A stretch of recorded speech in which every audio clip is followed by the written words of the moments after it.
बिस्मिल्लाहिर्रहमानिर्रहीम। सो ये next class हम स्टार्ट कर एक मिनट। नेक्स्ट क्लास में जो हमने प्रीवियस क्लास में जो हमने सर्वर क्रिएट किया था वो हमने स्टॉप कर दिया था।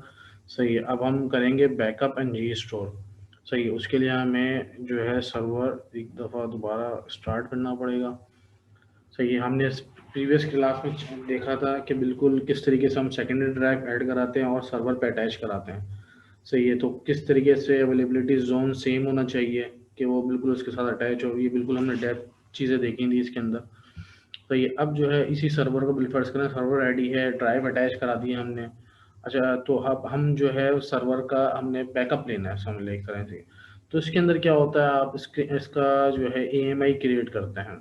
सही है, AMI जो क्रिएट करने के लिए इसका इमेज होता है, यानी बैकअप तौर पर बिल फर्ज करें आपने अर्जेंट बेसिस पे आपकी रिक्वायरमेंट को डिप्लॉयमेंट करनी है आपने।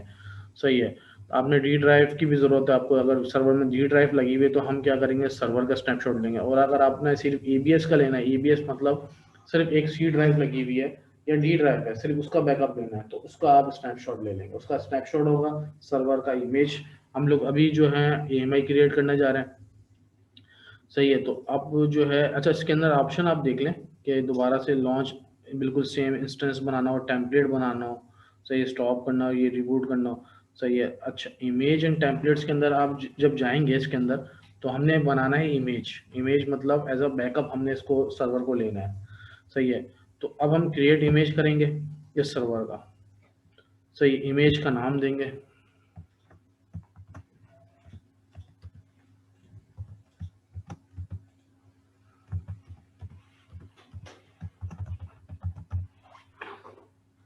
डिस्क्रिप्शन ऑप्शनल है, लेकिन आप मेंशन करते हैं अगर बिल्कुल सेम उसमें देना चाहते हैं।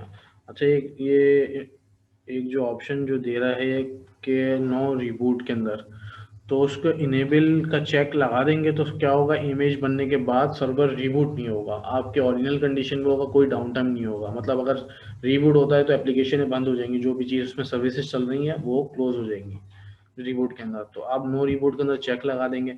सही, अच्छा बाय डिफ़ॉल्ट जो है हमने इसमें सिर्फ जो इसकी जो डिफ़ॉल्ट वॉल्यूम आया था इसके अंदर EBS आई थी, वो 30 GB थी हमने जब क्रिएट किया था सर्वर।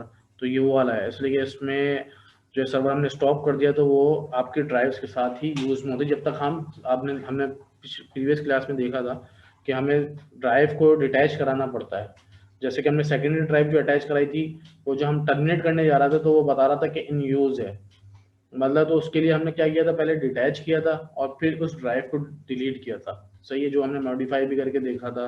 और फिर इसको ऑनलाइन सर्वर क्रिएट करने के बाद उसको ऑनलाइन किस तरीके से किया जाता है, ड्राइव यहाँ पे ऐड हो जाती है, वहाँ पे व्यू नहीं हो रही थी तो हमने वहाँ पे व्यू करवाया। तो सारी चीज़ें हमने सेम किया। इस सर्वर के अंदर आप स्नैपशॉट ले रहे हैं सर्वर का, तो वो बता रहा है कि सर्वर में एक ही ड्राइव है। अगर सेकेंडरी ड्राइव भी ऐड होती है सर्वर में, तो वो यहाँ पे भी ऑप्शन दे रहा होता है कि 101 या 100 GB की ड्राइव थी वो भी इस तरीके से आ रही होती। तो उसमें हम इसमें सिर्फ सिंगल ड्राइव है तो बूट वॉल्यूम है, तो हम सिर्फ उसका ले रहे हैं।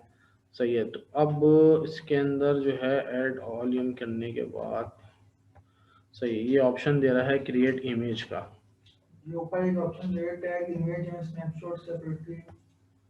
मतलब वो टैग हम आपने टैग देना है, वो टैग मैंने आपको पहले भी मेंशन किया होता है, ये आपके ऊपर है जो भी चीज़ें आपने करनी है। मतलब उसको अगर नेम अगर मैं देके अलग से इसको, देना चाहते हैं तो इसका यूज हाँ करो। सही है, तो आप इधर एक टैग भी दे सकते हैं, वो ऑप्शनल है। तो जो चीज़ें ऑप्शनल हैं वो आपके लिए हैं, अपने लिए हैं कि मतलब उसको चीज़ें क्या रखनी है। सही है, तो क्रिएट इमेज आप कर लें। सही है, अच्छा इमेज जो क्रिएट होता है, जो भी आपको प्रोसेस होगा वो कैसे पता चलेगा आपको। सही है, आप अच्छा ये बिल्कुल छोटा सा सर्वर था 30 GB का, तो और डाटा भी कुछ नहीं था, तो कुछ भी नहीं था, ये फ़ौरन क्रिएट हो गया होगा। सही है, तो अब इसको हम चेक कर लेते हैं। सही है, अच्छा ये पेंडिंग में है इसलिए कि इसके अंदर विंडोज़ तो है ना। 30 GB इसकी ड्राइव थी जिसमें तकरीबन ऑलमोस्ट 16 GB जो है वो विंडोज़ ने स्पेस ली थी, ऑक्यूपाई की थी। तो अब जो है वो उसी का ही स्नैपशॉट ले रहा है। अच्छा सेम अवेलेबिलिटी जोन पे होगा। तो ये समझ लें आप बैकअप, आप जो है वो उस चीज़ का बैकअप ले रहे हैं जो सर्वर का, किसी भी चीज़ का बैकअप अमेजोन के ऊपर लेना है या EC2 इंस्टेंस की हम लोग सिर्फ बात कर रहे हैं इसके अंदर।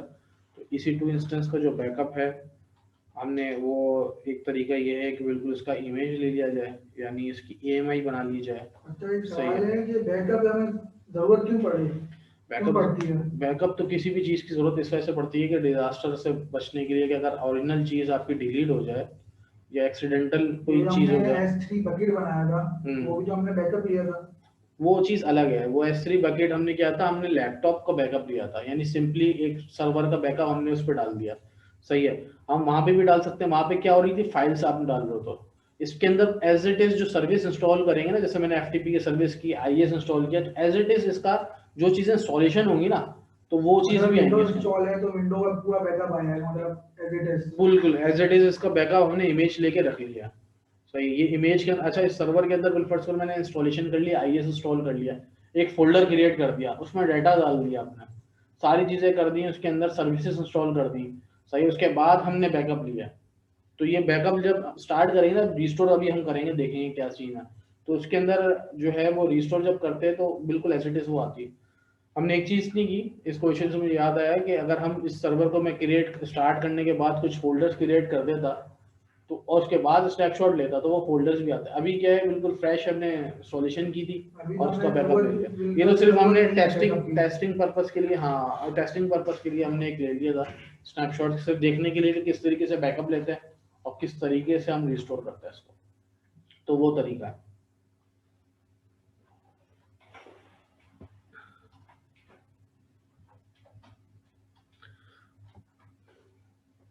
सही है। जब तक ये हमारे पास एक सर्वर का बैकअप बन रहा है, तो जब तक अब हम नेक्स्ट टॉपिक को भी मैं क्रिएट कर देता हूँ, वो है CDN, क्लाउड फ्रेंड। अच्छा, क्लाउड फ्रेंड के बारे में जब तक क्रिएट हो रहा है, मैं आपको थोड़ा सा बता चलूँ, उसके अंदर भी थोड़ा सा टाइम लगता है। तो उसके अंदर ये होता है क्लाउड फ्रेंड, वैसे मैंने आपको पहले बताया था कि कैशे होता है। कैशे आपके आइडिया है कैशे का, जो मैंने पहले प्रीवियस क्लास में डिफाइन किया था कि कैशे क्या होता है। अच्छा, कैशे बिल्कुल सिंपली कॉन्सेप्ट वही है।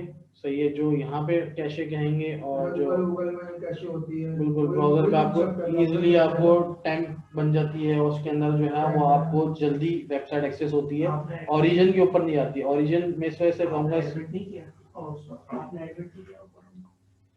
एक मिनट, एक मिनट, आपको मैंने सेंड कर दिए। टॉप टॉप टॉप पे आ गया ऑप्शन, टॉप पे आ रहा है।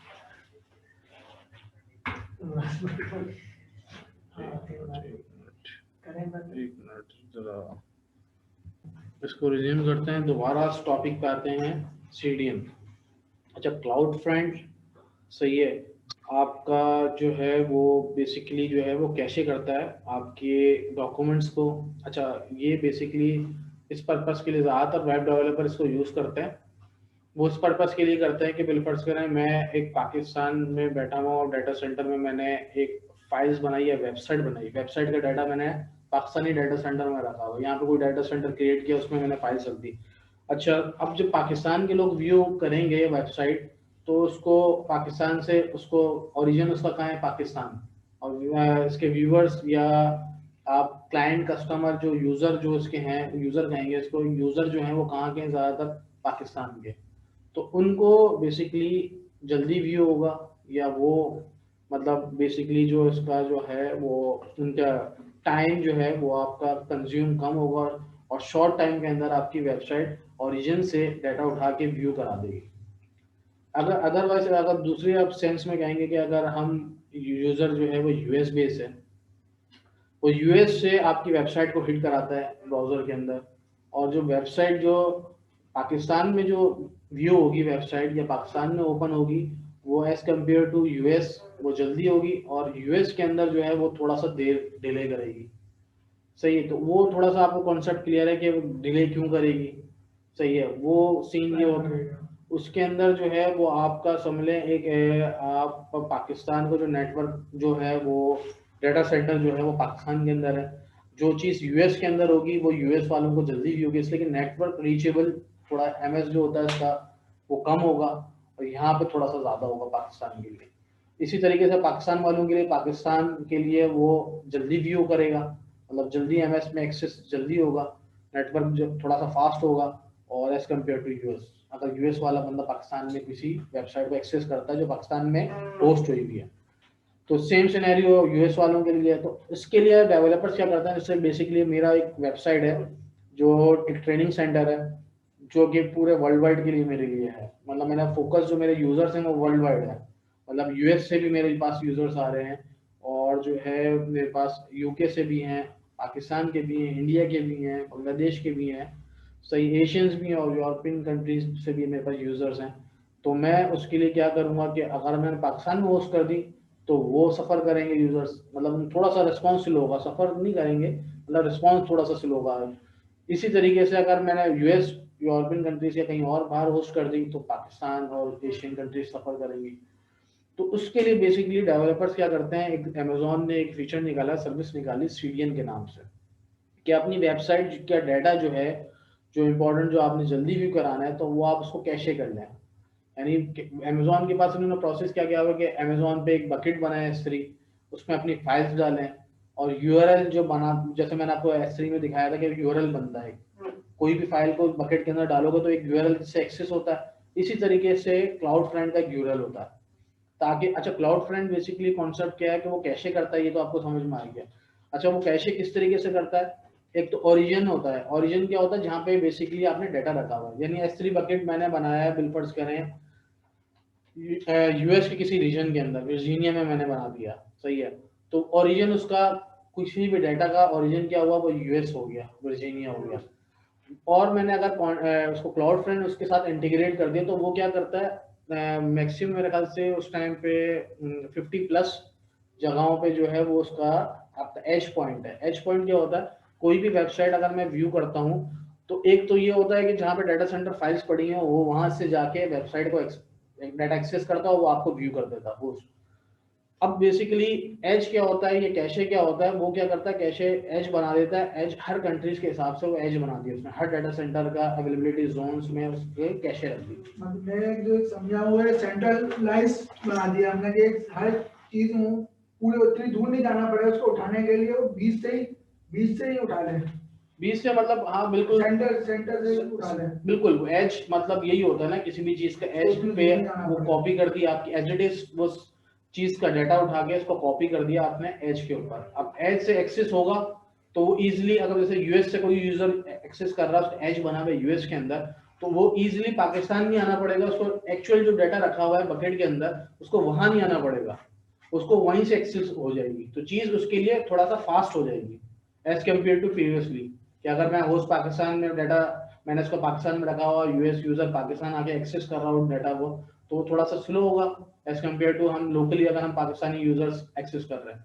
इसी तरीके से आप एज बना देंगे हर, जैसे चाइना के अंदर एज बना दिया, इंडिया में एशियन कंट्रीज के अंदर एज बना दिया, डाटा सेंटर जहां जहां के डाटा सेंटर्स हैं। अच्छा इनका अवेलेबिलिटी जोन से कोई ताल्लुक नहीं होता, जो अवेलेबिलिटी जोन हमने और रीजन हमने देखा था, इस एज एक अलग चीज है, उन्होंने अमेजोन AWS ने एज को एक अलग दिया है, वो भी कंट्री वाइज होगा, मतलब जो कॉन्सेप्ट होगा कि उन्होंने एज बना दिया कि कोई यूजर आ रहा है तो उसको इजी, जहाँ पे इजी एक्सेस होगा ना, मतलब जल्दी फास्ट एक्सेस होगा, वो वहां पे उसकी कॉपी रखी हुई है कंट्री वाइज, तो उन्होंने वहां से जो है वो एक्सेस करके वो व्यू कराएगा आपको।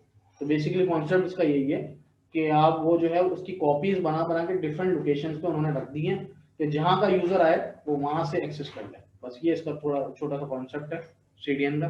तो अब अच्छा ये आप हम सीडीएन का कॉन्सेप्ट ले लिए तो हम, ये तो हमारा रेडी हो गया, सही है, AMI बैकअप हमारा रेडी हो गया। जब तक हम सीडीएन क्रिएट कर लेते हैं, सीडीएन क्रिएट करने के लिए, अच्छा उसके लिए हमें एक बकेट बनाना पड़ेगा, इसलिए कि मैं आपको चेक करा देता हूँ कि क्यों जरूरत पड़ती है।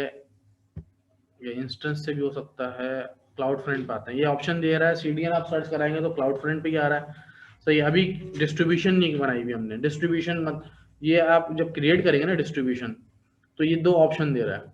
देखिए वेब, मैंने बताया कि वेबसाइट के लिए, अभी इस क्लास में हम जो कवर कर रहे हैं वो है वेब बेस्ड, यानी सिलेक्टेड डिलीवरी मेथड पूछ रहा है कि जो डिलीवरी मेथड आपने डिलीवर करना है यूजर को वो कौन सा मेथड है, वेब बेस्ड है, सही है। जो मैं आपको एग्जांपल दिया वो वेब की दी एग्जांपल, ये मतलब कोई भी वेबसाइट के दो किस्म के कंटेंट होते हैं, स्टैटिक होता है, एक डायनामिक होता है। स्टैटिक मतलब फिक्स होता है, मतलब वो जो सिर्फ आपने चेंज नहीं होता, डायनामिक मतलब कंटिन्यूसली चेंज भी हो सकता है, सही है, तो हम जो है वेब बेस करेंगे। हमने गेट स्टार्टेड किया। अच्छा, इसने देखें, मैंने आपको बोला था ना बकेट बनाना है, लेकिन अब देखें इसके अंदर जो ऑप्शन दे रहा है वो दे रहा है ओरिजिन अवेलेबल कौन कौन से हैं। S3 बकेट है, नहीं है, कोई नहीं बना हुआ कोई। अभी एक काम करते हैं,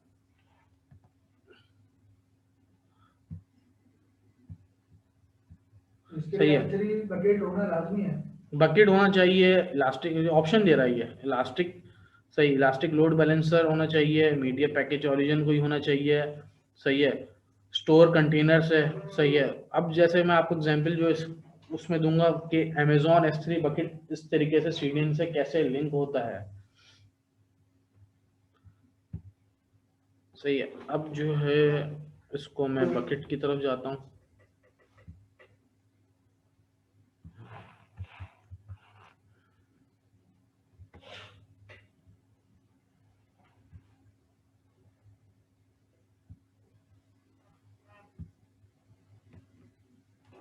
क्रिएट बकेट।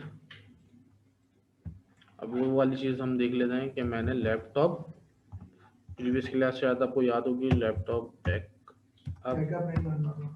3 और अब 4 4 3 हम भी बना लिया था हमने। 4 बनाए थे। अभी हमें आइडिया पता चल रहा है कि इस चीज़ के अंदर, यानी मैं डिफ़ॉल्ट जाने देता हूँ जिससे कोई गर्ज नहीं कि कहीं पे कभी हो। ब्लॉक ऑल एक्सेस वैसे हटा दिया है कि अच्छा, बाकी डिफ़ॉल्ट ऑप्शन पे जाने दें, सिर्फ अभी मैंने बकेट क्रिएट करना है। सही है, बकेट क्रिएट करने के बाद मैंने इसके ऑब्जेक्ट, सही है, बैकअप 4 क्रिएट हो गया। अब मैं इसको कोई भी फाइल अपलोड करना चाहता हूँ ताकि बकेट के अंदर कुछ ना कुछ इनरोल हो जिसको हम एक्सेस कर सके देखें, सही है। तो हमने प्रीवियसली जो हमने कोई भी फाइल आप अटैच करते हैं, ये लें, मैंने इसको फाइल को अटैच कर दिया। वर्जनिंग में अभी इनेबल नहीं करना चाहता, वो हम नेक्स्ट आगे क्लासेस में पढ़ेंगे कि S3 वर्जनिंग किस तरीके से करते हैं, वर्जनिंग क्या होता है, सही है। और अच्छा, अभी हम इसके ऊपर रहते हैं, अभी अपलोड करते हैं फाइल को, सही है। अच्छा, फाइल अपलोड हो गई है, इसका एक URL बन गया है। URL अपने चेक करना है, URL क्या है, ये इसका URL है, सही है। अच्छा, हमने इसके ऊपर रिस्ट्रिक्शन कुछ भी नहीं लगाई, बाय डिफॉल्ट ये ब्लॉक कर रहा है। ब्लॉक इसके अंदर आपने IAM यूज़र या कुछ डिफाइन करना पड़ेगा कि भाई इस यूज़र को पब्लिकली अलाउ करना है या simply read only, right only, कोई राइट्स देने हैं। अच्छा, राइट्स किस तरीके से आप देंगे, इसकी एक पॉलिसी जनरेट होती है, सही है। अच्छा, मैंने अभी पॉलिसीज बनाई हुई है। अच्छा, इसके अंदर परमिशंस के अंदर जाते हैं। अच्छा, इसके हम जाते हैं मेन के ऊपर, बकेट के ऊपर जाते हैं, सही है। इसकी इधर देखें ऑप्शन आ रहे हैं, प्रॉपर्टीज आप ले सकते हैं। इसकी प्रॉपर्टीज में ऑप्शंस देख लें बकेट के, कि वर्जनिंग इनेबल करनी है, टैग को डिफाइन करना है, इंक्रिप्शन होनी चाहिए नहीं होनी चाहिए, मतलब जो है वो सारी चीज़ें इसके अंदर वो मेंशन कर रही है कौन कौन से ऑप्शंस आप यूज़ कर सकते हैं। अभी सिर्फ हमने फाइल अपलोड करके इसका वो देखना है कि ऑब्जेक्ट कैन बी पब्लिक। अच्छा, ये पब्लिक एक्सेस हमने ब्लॉक वाला जो है वो सारे ऑफ किए हैं, लेकिन उसके बावजूद जो है वो आपकी ओपन नहीं हो रही,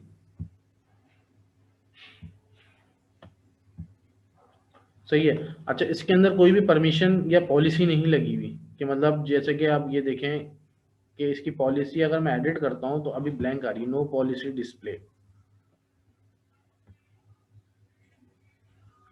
अच्छा, इसमें डिफरेंट पॉलिसीज आती हैं, सही है। आप गूगल भी कर सकते हैं कि वरना ईजिली अवेलेबल है कि अलाउ पब्लिक एक्सेस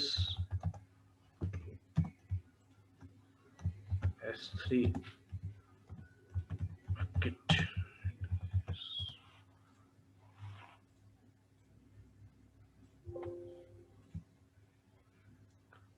तो ये देखें, वरना अदरवाइज मेरे पास सारी पॉलिसीज मैंने ऑलरेडी आप लोगों के लिए क्रिएट करके मैंने कॉपी किया हुआ है, सारी पॉलिसीज मेरे पास है। और ये बता भी रहा है, आपको ऑप्शन भी दे रहा है कि ये ऑफ करने के बाद वो सारा प्रोसेस वो बता रहा है कि किस तरीके से हम जो है इसको जो है वो आप किस तरीके से इसको पब्लिक एक्सेस कर सकते हैं। वरना पॉलिसीज होती हैं, देखें वो डिनाइड का बता रहा है कि बाय डिफ़ॉल्ट डिनाइड आ रहा है, डिनाइड होने के बाद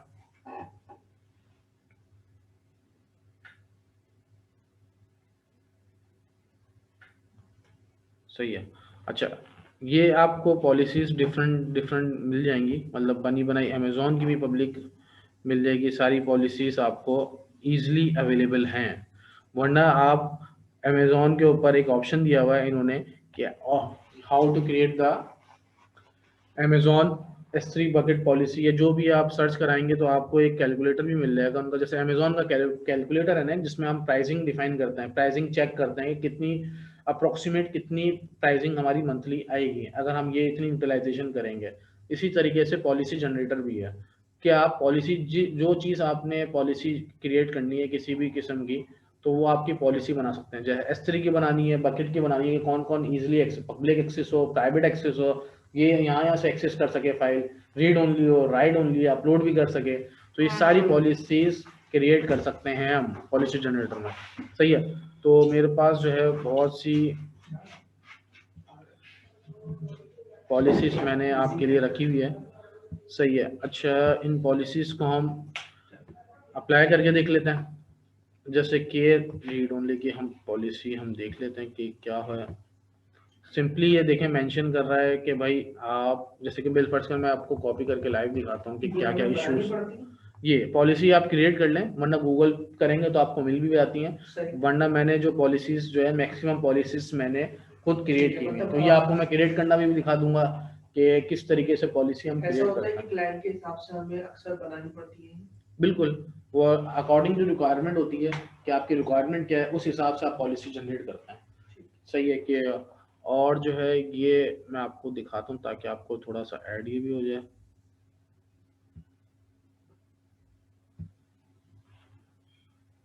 जैसे कि लाइव हम करेंगे तो हमें देखें पॉलिसी जनरेटर भी इधर इधर भी ऑप्शन दे रहा है कि एग्जाम्पल क्या है, पॉलिसी जनरेटर क्या है।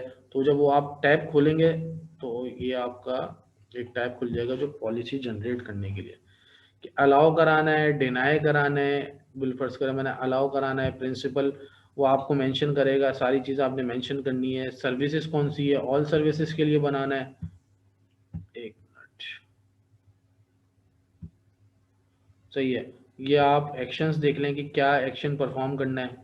अलाउ का है, डिलीट का है, डिलीट ना कर सके, मतलब जो भी ऑप्शन आपने करना है ना, अलाउ करना है या डिनाई करना है। जैसे सिंपल ईमेल पॉलिसी टाइप आप डिफाइन कर लें, जैसे बकेट पॉलिसी हम यहाँ से डिफाइन कर लिया आपने बकेट पॉलिसी। अब बकेट पॉलिसी के अंदर आप जो है वो इसका प्रिंसिपल डिफाइन कर देना। अच्छा, वो बोलेगा मल्टीपल वैल्यूज भी डाल सकते हैं कॉमा डाल के। तो इसी तरीके से मैंने इसकी पॉलिसी अगर जनरेट की है, मैं इसको कॉपी कर रहा हूँ ताकि इजी वे जल्दी हो जाए। अच्छा, ये बोल रहा है कि कुछ भी नहीं बोल रहा, इसकी सारी चीज़ें जैसे बिल फर्ज करें मैं आपको दिखाता हूँ कि ये एप्लीकेबल होता है या नहीं होता है। इसलिए आप ये देख रहे हैं कि वर्जनिंग 8, 10, 17 डेट, और ये पुरानी है, प्रीवियसली मैंने बनाई हुई है। तो ये क्या अलाउ करता है। और स्टेटमेंट पे आप देख रहे हैं कि इसमें पॉलिसी में सिंपली ये बताया हुआ है कि अलाउ पब्लिक रीड, मतलब कोई भी फाइल वगैरह हो तो वो रीड कर ले। अच्छा, बकेट का नाम मेंशन करने के लिए दे रहा है, तो बकेट का नाम क्या है हमारे पास, ये है। सही है। ये हम इस बकेट के अंदर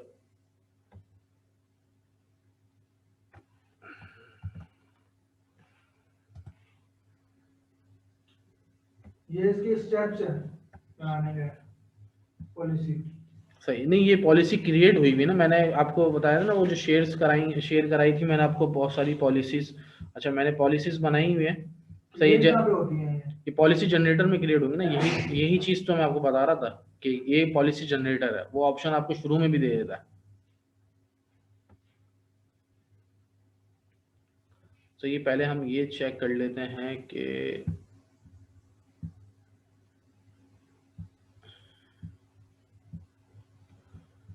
आप इस बकेट के अंदर आने के बाद ऑब्जेक्ट्स, इसको आपने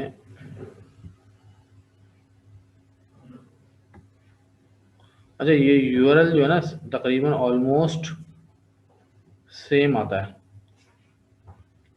इसमें सिर्फ आपके फाइल का नाम चेंज होगा, बाकी जो यूआरएल वगैरह होगा ना वो यही होगा।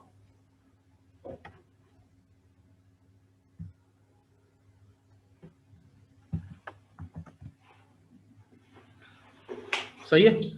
अब ये व्यू हो गई है। अच्छा ये इनकॉग्निटो में इस वजह से मैंने ओपन किया था कि जब जैसे ब्राउजर, अब जैसे कैशे मैंने आपको समझाया था ना, अगर मैं बिल फर्ज करें बहुत दफ़ा ऐसा होता है कि मैंने अलाउ कर दी पॉलिसी, आपने ब्राउजर पे गए और आपने कोई भी चीज़ की, ब्राउजर पे रन किया, दोबारा जो पहले एक्सेस कर चुके थे, पहले जो एरर आ रहा था आपने एक्सेस किया, तो अभी तो व्यू हो रहा है, लेकिन बहुत दफ़ा मोस्टली टाइम ऐसा होता है वो कैशे हो रहा है ब्राउजर के अंदर। या तो आप कैशे कर लें, या तो आप इसको राइट क्लिक करके किसी भी ब्राउजर पे आप इनकॉग्निटो विंडो खोल लें, जैसे कि मैंने खोली थी, ताकि वो आपका ताकि वो पहले व्यू नहीं हो रहा था, जो एरर आ रहा था, हमने जो तो अब वो करी है तो हाँ व्यू हो जाए, वो व्यू हो जाए, वरना उधर से भी व्यू हो जाएगी थोड़ी देर बाद। अदरवाइज हम हार्ड रिलोड कर सकते हैं। बिल्कुल हार्ड रिलोड कर लें, अलग अलग उसके अंदर आपके सिनेरियोज होते हैं, अलग अलग तरीके होते हैं मतलब चीज़ें करने के, तो जो तरीका आपको सूट लगे या मतलब जो आपको इजी वे लगे और जो बेस्ट वे लगे आपको, वो चीज़ आप कर सकते हैं। देखें वो डॉक्यूमेंट एक्सेस होगी आपको, जो पहले नहीं हो रहा था। क्यों? इसलिए कि उसमें हमने कोई भी परमिशन नहीं लगी हुई, हालांकि हमने ब्लॉक ऑल एक्सेस पे हटा दिया था। यानी मैंने जब वो क्रिएट किया था बकेट, तो उसके अंदर बोला था कि block all access publicly, publicly मैंने बंद करके हटा दिया था। इसका मतलब क्या है, पब्लिकली ओपन होना चाहिए इसको। जब मैंने ब्लॉक नहीं किया पब्लिकली, तो इसका मतलब ओपन होगा जब चेक हटा दूंगा, ऑफ कर दूंगा। लेकिन उसके बावजूद, यानी ये चीजें करने के बाद भी वो फाइल एक्सेस नहीं हुई S3 बकेट में जो मैंने प्लेस की थी, अपलोड की थी। सही है।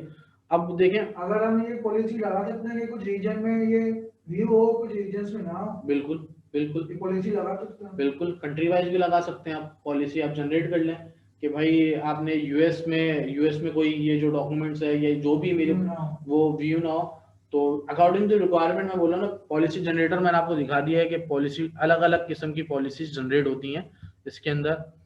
सही है। तो वो आप बिल्कुल मेंशन कर सकते हैं कि कौन सा रीजन है, क्या सर्विसेज यूज करनी है, और क्या क्या चीज़ें जो है वो आप इसके अंदर से ऑप्शन सारे मौजूद हैं। ऑल एक्शन परफॉर्म करने हैं या स्पेसिफिकली कोई परफॉर्म करना है।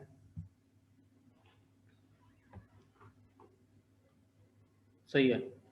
तो ये हमने फाइल अपलोड कर ली। अच्छा अब जो है वो जो सीडीएन पे वापस आ जाता हम, जो हम सीडीएन बनाने जा रहे थे। अब देखें जो बकेट है वो आपके पास अभी भी नहीं आ रहा, हालांकि अब इसको आ जाना चाहिए। क्यों? इसको हम जाते हैं दोबारा क्रिएट करने, ये रिफ्रेश भी कर सकते थे। अब यहाँ पे आ रहा है, देखें लैपटॉप बैकअप 4 जो बकेट हमने बनाया था उसका यूआरएल के साथ ये आ रहा है पाथ इसका। इसलिए कि जो चीज़ें हमने नहीं क्रिएट की, लोड बैलेंसर नहीं क्रिएट किया हुआ, हमने कुछ भी नहीं, दूसरी चीज़ें हमने सर्विसेज यूज़ नहीं किया, हमने सिर्फ बकेट के साथ आपको दिखा रहा था क्लाउड फॉर्म कैसे इंटीग्रेट होता है। अच्छा बाय डिफॉल्ट जो है वो, अच्छा जो भी एक्सप्लेनेशन है ना, यानी इसकी एक्सप्लेन किया हुआ है इन्होंने थोरली, पूरा अच्छे तरीके से एक्सप्लेन किया हुआ है अमेजोन ने। अगर आपने कोई चीज़ नहीं समझ में आ रही, यानी आपने दोबारा कर रहे हैं और आपको चीज़ समझ में नहीं आ रही गूगल करने के बाद, तो ये ज़रूरत नहीं है गूगल करने की भी, आप ये ईजिली इसको मतलब डिस्क्राइब इन्होंने बहुत ईजी वे में किया हुआ है कि क्या क्या चीज़ें इसमें होती हैं, क्या क्या ऑप्शन है, क्या क्या कर सकते हैं आप। सही है। ओरिजिन पाथ के अंदर अगर आप बाय डिफॉल्ट कोई इसमें एक और फोल्डर बनाया हुआ बकेट के अंदर, बकेट में एक बकेट हो गया जो स्टोरेज मेन फोल्डर हो गया, इसके अंदर आपने सब डायरेक्टरीज बनाई हुई है, मतलब छोटा एक फोल्डर बना के आपने ये फाइल अपलोड की हुई है। तो आप बताना चाह रहे हैं कि एक मल्टीपल फोल्डर्स बनाए हुए हैं कि आपने बोला है सिर्फ सीडीएन के साथ ये इंटीग्रेट हो, यानी डेवलपर ने बता दिया ये जो मैंने एसेट्स का फोल्डर है ना, सिर्फ इसमें मैंने फाइल्स डाली हुई हैं जो वेबसाइट के साथ इंटीग्रेट है, ये यूआरएल्स मैंने इंटीग्रेट किए हैं अपने कोड के अंदर। सही है। तो आप सिर्फ एसेट का फोल्डर करो, तो आपको अगर मेंशन होगा तो आप पाथ बता सकते हो एसेट्स। आपने बाय डिफॉल्ट मेन रूट पे डाला हुआ फाइल्स, तो हमें पाथ बताने की जरूरत नहीं है, बाय डिफॉल्ट ये उठा लेगा कि रूट से उठा ले। अच्छा इसके अंदर बाकी बहुत सारे ऑप्शंस हैं। अब ये हम इसको, अच्छा ओरिजिन पाथ इसका जो ओरिजिन आईडी है वो उसका बाय डिफॉल्ट लेके आया है S3 डैश और जो बकेट का नाम है। सही है। ओरिजिन फील्ड पे नो पे बाय डिफॉल्ट अभी ऑप्शन पे जाने देते हैं कि जो अटेम्प्ट्स वगैरह है, बिहेवियर क्या है कैशे का, सही है। अच्छा, HTTP है और HTTPS दोनों के साथ एक्सेस हो या सिर्फ HTTPS के साथ हो। जब हम देखें इसके ऊपर, हम या तो HTTP पे आए और हम इसको रिडायरेक्ट करते हैं HTTPS पे, यानी सिर्फ जो डॉक्यूमेंट भी हो हमारे पास सामने वेबसाइट पे SSL लगाया हुआ है और कोड पे हार्ड मतलब हार्डली हमने मेंशन किया हुआ है, हार्ड कोड किया हुआ है कि भाई HTTPS पे लिंक्स खुले वेबसाइट के। बहुत दफा ऐसा होता है कि हार्ड कोड कर देते हैं डेवलपर, तो उसके अंदर ये चीज आप रीडायरेक्ट कर दें HTTP को HTTPS पे, जो भी डेटा का पाथ होगा वो HTTPS पे खुलेगा। पाथ क्या है, मतलब ये URL। अभी बाय डिफॉल्ट ये URL क्या है आपका, HTTPS लैपटॉप बैकअप, ये ऑलरेडी जो बकेट का URL बन के आ रहा है, ये चीज आपकी क्या है, फाइल। तो जो बेसिकली जो प्रोग्रामर होगा या कोडर होगा वो आपको ये मेंशन की यूआरएल मेंशन करेगा इस फाइल को एक्सेस करने के लिए अपने कोड के अंदर। तो वो क्या होगा, बेसिकली आएगा फाइल ओपन कौन सी हुई जो आपको वेबसाइट व्यू हो रही है, उसके पीछे उसने ये हार्ड कोड किया हुआ यूआरएल मेंशन किया हुआ, ये फाइल यहाँ पे रखी हुई, जो भी जिस लोकेशन पे भी हो, राइट बॉटम से ओपन हो, लेफ्ट पे जो पिक आ रही है, बेस बेस के अंदर उसकी वेबसाइट कोई आ रही है, बॉटम के अंदर कोई पिक उठा के आ रहा है, मिडल में कोई पिक है, वो कहीं से भी आप मेंशन कर सकते हो। वो अपना मतलब उस वहां से वो चीज एक्सेस कर लेगा इस कोड के थ्रू, ये कोड आपके लिए डेवलपर डालेगा। सही है। अब बहुत सारा मैंने आपको बता दिया कि CDN क्या होता है, वो कैशे करने के लिए। ये ओरिजिन क्या है, आपने ये बकेट कहाँ बना हुआ है, इसका ओरिजिन क्या है, अगर हमने चेक करना है तो इसका ओरिजिन क्या है, इसका US वेस्ट कैलिफोर्निया, यानी कैलिफोर्निया इसका रीजन है। मतलब ओरिजिन, इसका ओरिजिन मतलब वो होता है जहाँ पे डाटा रखा हुआ है, यानी ये डाटा मतलब मींस मैं इस फाइल को कह रहा हूँ डाटा, जो फाइल जो एक्सेस हुई है ना ये वाली हमारी, ये कहाँ रखा हुआ है, US में कैलिफोर्निया के अंदर, क्योंकि हमने बकेट बना के वहां पे प्लेस कर दिया फाइल।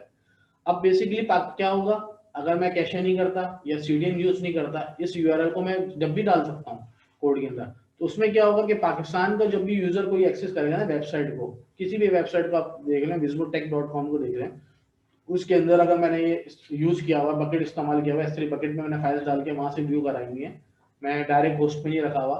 सही है, लोड की वजह से डिफरेंट सिनेरियोस हो सकते हैं कि लोग चाह रहे हैं कि मैं फाइल्स और मैं अलग होस्ट पे रखूँ, होस्ट पे स्पेस नहीं है, या मैं चाह रहा हूँ कि सेंट्रलाइज कर दूं कि एक जगह से फाइल्स एक्सेस हों और कैशे करना है मुझे, मतलब ये सिनेरियो भी हो सकता है कि डेवलपर को कैशे करना है, CDN यूज करना है, या जो भी पर्पस हो सकते हैं। कुछ फाइल्स में चाह रहा हूँ कि ज्यादा एक्सेस हो रहा है, ये लोड ज्यादा ले आता है, इनका जो वीडियोस में डाल रहा हूँ उसमें यूट्यूब के लिंक्स डाल रहा हूँ, मतलब जो भी सिनेरियो, डिफरेंट सिनेरियोज पे।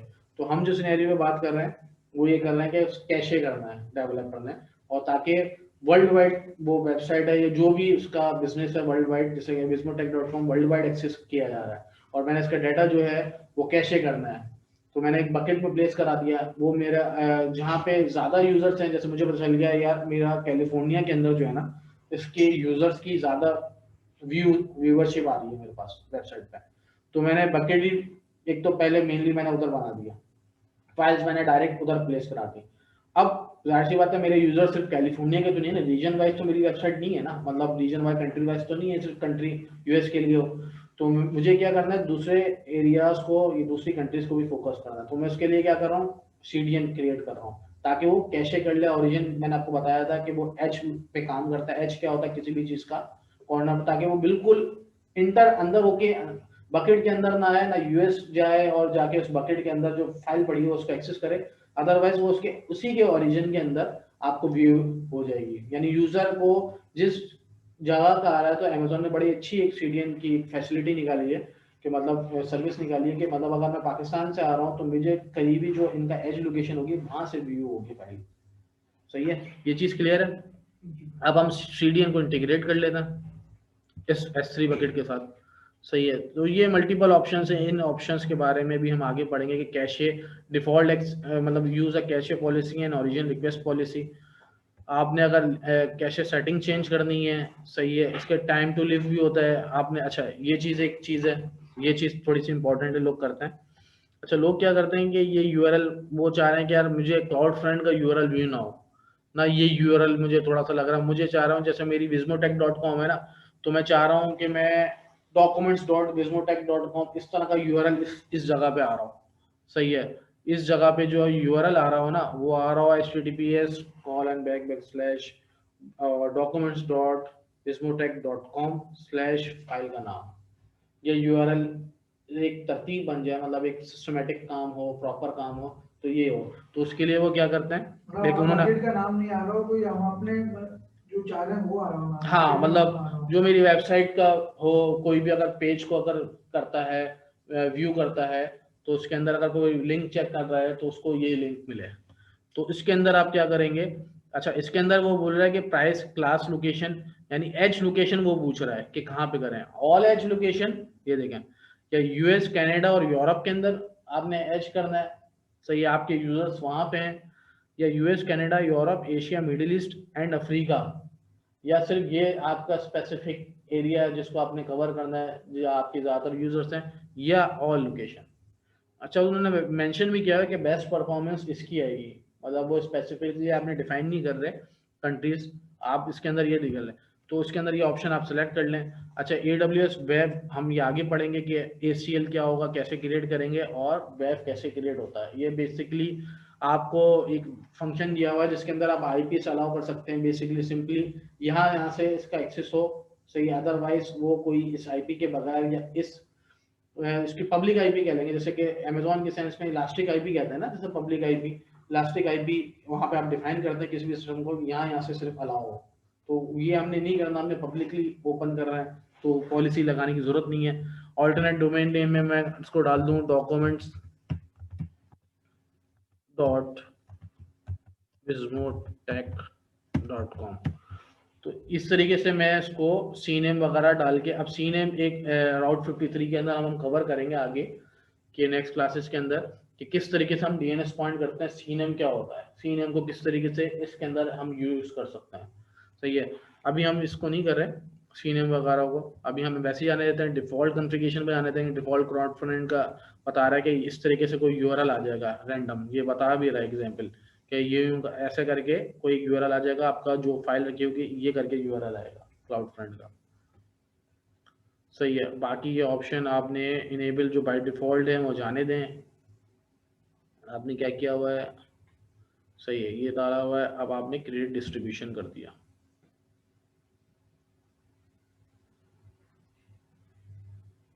अच्छा, जब तक ये डिस्ट्रीब्यूशन क्रिएट हो रही है तो हम थोड़ा सा एक ब्रेक ले लेते हैं, नमाज का, नमाज पढ़ लेते हैं, फिर दोबारा कंटिन्यू करते हैं इस लेक्चर को, कि आगे इस क्लास को, सही है।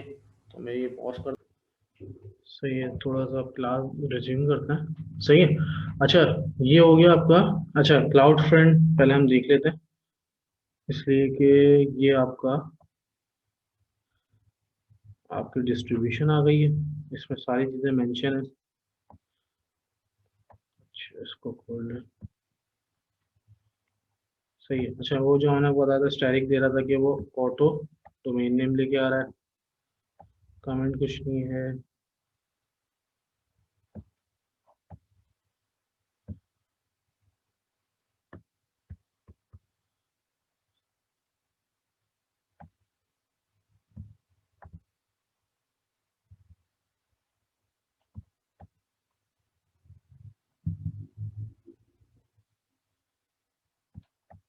सही है, तो मेन जो है हमारे पास ये डोमेन यूआरएल आ गया, सही है। अच्छा, इस यूआरएल को आपने कॉपी करना है। कॉपी करने के बाद ये जो यूआरएल है इसको हम चेंज करते हैं इससे, और ये कॉपी करते हैं, सही है। अच्छा, एक मिनट,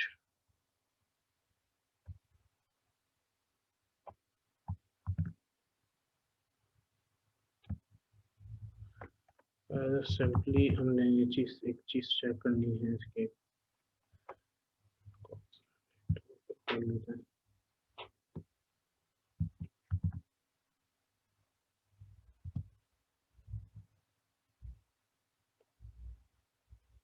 अच्छा, कोई एक न्यू प्लेस पे खोल लेते हैं।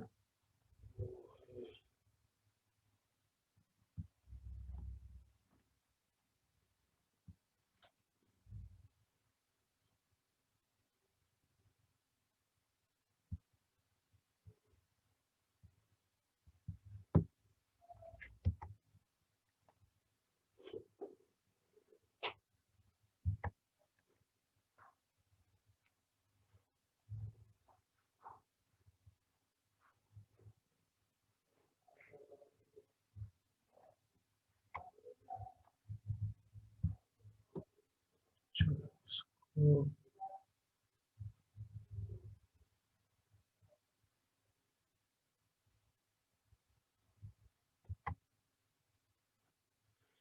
सा सिस्टम स्लो हो रहा है।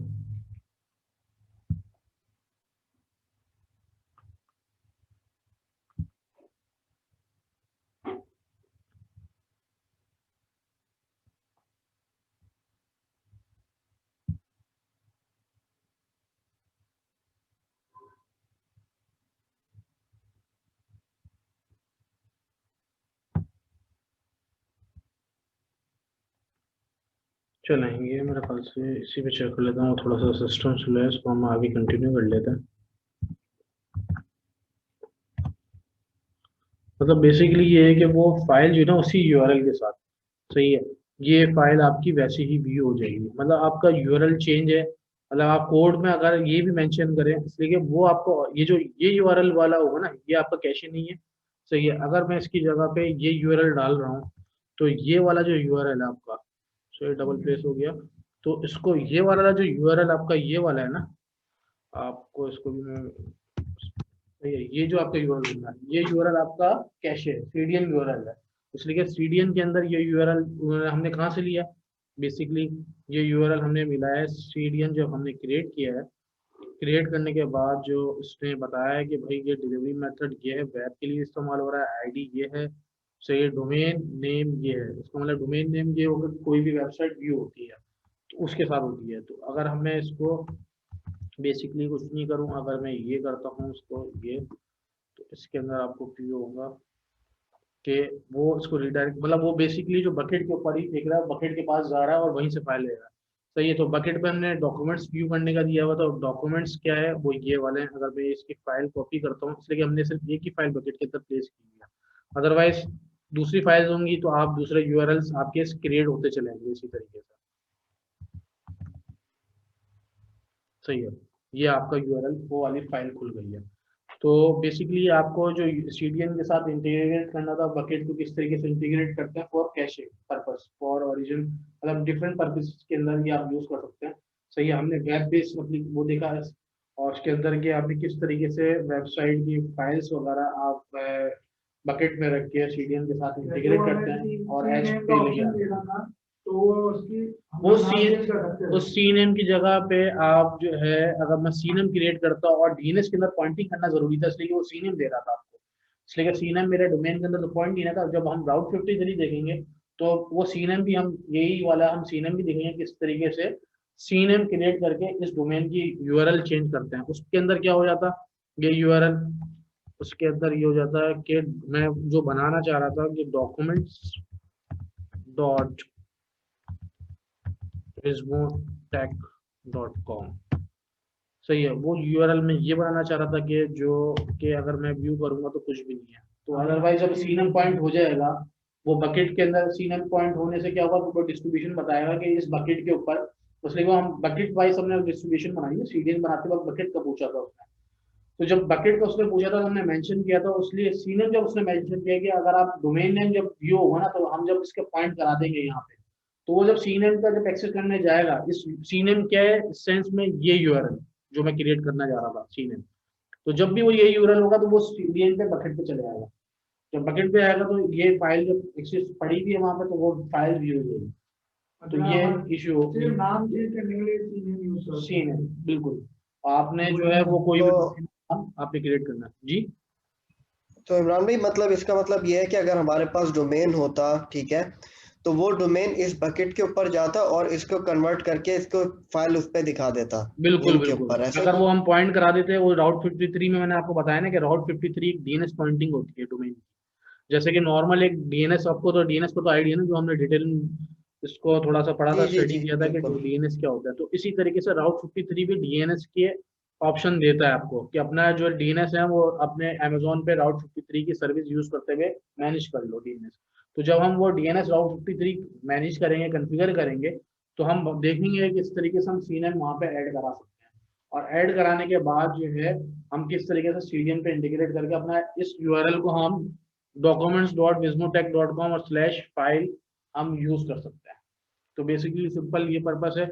अभी हमारे पास क्या है, हमने कि डोमेन नहीं था, हमने सीडीएन ऐड नहीं कराया, तो हमें ये चीज हमने जब किया तो सीडीएन के यूआरएल के साथ ये खुल गया, मतलब वो फाइल यही खुली। और ये लेकिन खुली कहाँ से? सीडीएन से खुली, तो उसका मतलब कैशे से। अगर मैं अमेरिका से खोलता हूँ, जहां से भी खोलता हूँ, तो उसके ओरिजिन से उठा के लेके नहीं आएगा, उसकी एच लोकेशन से लेके आएगा। ओरिजिन लोकेशन कौन सी है? फिर मैं एक दफा बताते चलूँ कि ओरिजिन जो लोकेशन कहलाती है वो उसकी बकेट की लोकेशन कहलाएगी, जिस रीजन में आपने रखा हुआ है वो बिल्कुल वहां की लोकेशन कहलाएगी। सही है, ये चीज क्लियर है? तो मैं जो हूँ अच्छा, अब नेक्स्ट उस पर आ जाते हैं कि हम जो हमने बैकअप जो क्रिएट किया था, सेव इमेज नहीं, हमने जो क्रिएट किया था कि हमने इमेज क्रिएट की थी, बिल्कुल सही है। तो इमेज हमने किसकी क्रिएट की? सीडीएन का टॉपिक क्लियर है हमारे पास। सही, किस तरीके से हम सीडीएन को इंटीग्रेट करते हैं। सीडीएन को हम वापस उसी टॉपिक पे आते हैं जहाँ से हमने क्लास स्टार्ट की थी, कि किस तरीके से बैकअप लेते हैं और रिस्टोर करते हैं। सही है, बैकअप हम ले चुके हैं। बैकअप कैसे लिया था एक दफा थोड़ा सा रिवाइज कर लेते हैं, इसलिए कि हम दूसरे टॉपिक की तरफ चले गए थे, सीडीएन। तो हमने राइट क्लिक किया था सिक्योर इमेजेस के अंदर, इमेजेस के अंदर क्रिएट इमेज किया था। उसी तरीके से हमने डिस्क्रिप्शन दी थी। डिस्क्रिप्शन क्या दी थी वो हम माई इमेज के अंदर आ रहा होगा, इसके अंदर जो हमारा क्रिएट हुआ है ये रहा, कि मैंने विस्मो बैकअप डेस्क सर्वर्स का नाम रखा था, ईमेल नेम भी मैंने सेम रखा था। तो ये जो चीज़ इस टाइम पे जो क्रिएट की थी, विंडोज प्लेटफॉर्म है, एबीएस वॉल्यूम है, रूट डिवाइस है, ये भी बताया हुआ इसने। तो ये सारे ऑप्शन इसने मेंशन किए हुए हैं। सही, ये हो गया बैकअप। अब बिलफर्स अच्छा करें इमरान मेरे भाई, पास। इसके अंदर मैन्युअली बैकअप हम करेंगे हमेशा, ये ऑटोमेटिक बैकअप का भी ऑप्शन होता है ऑटोमेटिक कोई? बैकअप भी होता है। जब हम दूसरी चीजें सर्विसेज पे आएंगे तो हम देखेंगे किस तरीके से हम ऑटो जनरेट बैकअप लेते हैं। यही जो चीज हम मैनुअली राइट क्लिक करके मतलब इमेजेस के अंदर जाके क्रिएट इमेज कर रहे हैं ना, इसी तरीके से वो चीज ऑटो हो जाएगी। सेम पर्पस यही होगा, होगा यही काम इसके अंदर, कि इसका इमेज ठीक है। स्नैपशॉट या इमेज ले लिया जाएगा। सही है, अब मैं आपको ये दिखाता हूँ कि बिलफर्स करें, ये मेरा एक सर्वर था जो किसी भी पर्पस की वजह से डिलीट हो गया या टर्मिनेट हो गया। मैं इसको टर्मिनेट कर देता हूँ।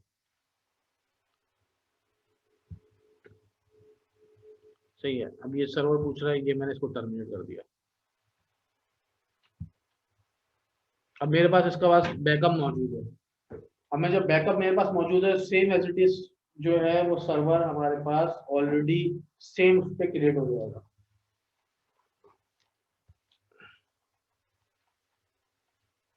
अच्छा, वो ऑप्शन बता रहा है कि अभी वो शट डाउन हो रहा है, अब ये टर्मिनेटेड लिखा हुआ है। अच्छा, ये ऑप्शन जो है ना, ये बार बार आपको जो टैग वैग ये थोड़ी देर तक दिखाता है, मतलब वो टर्मिनेटेड होगा, मतलब टर्मिनेट हो चुका होता है, लेकिन वो जब थोड़ी देर तक आपको ऐसा लगेगा कि व्यू हो रहा है, तो वो सिर्फ इन्फॉर्मेशन व्यू हो रही थी, अदरवाइज कुछ भी नहीं होता।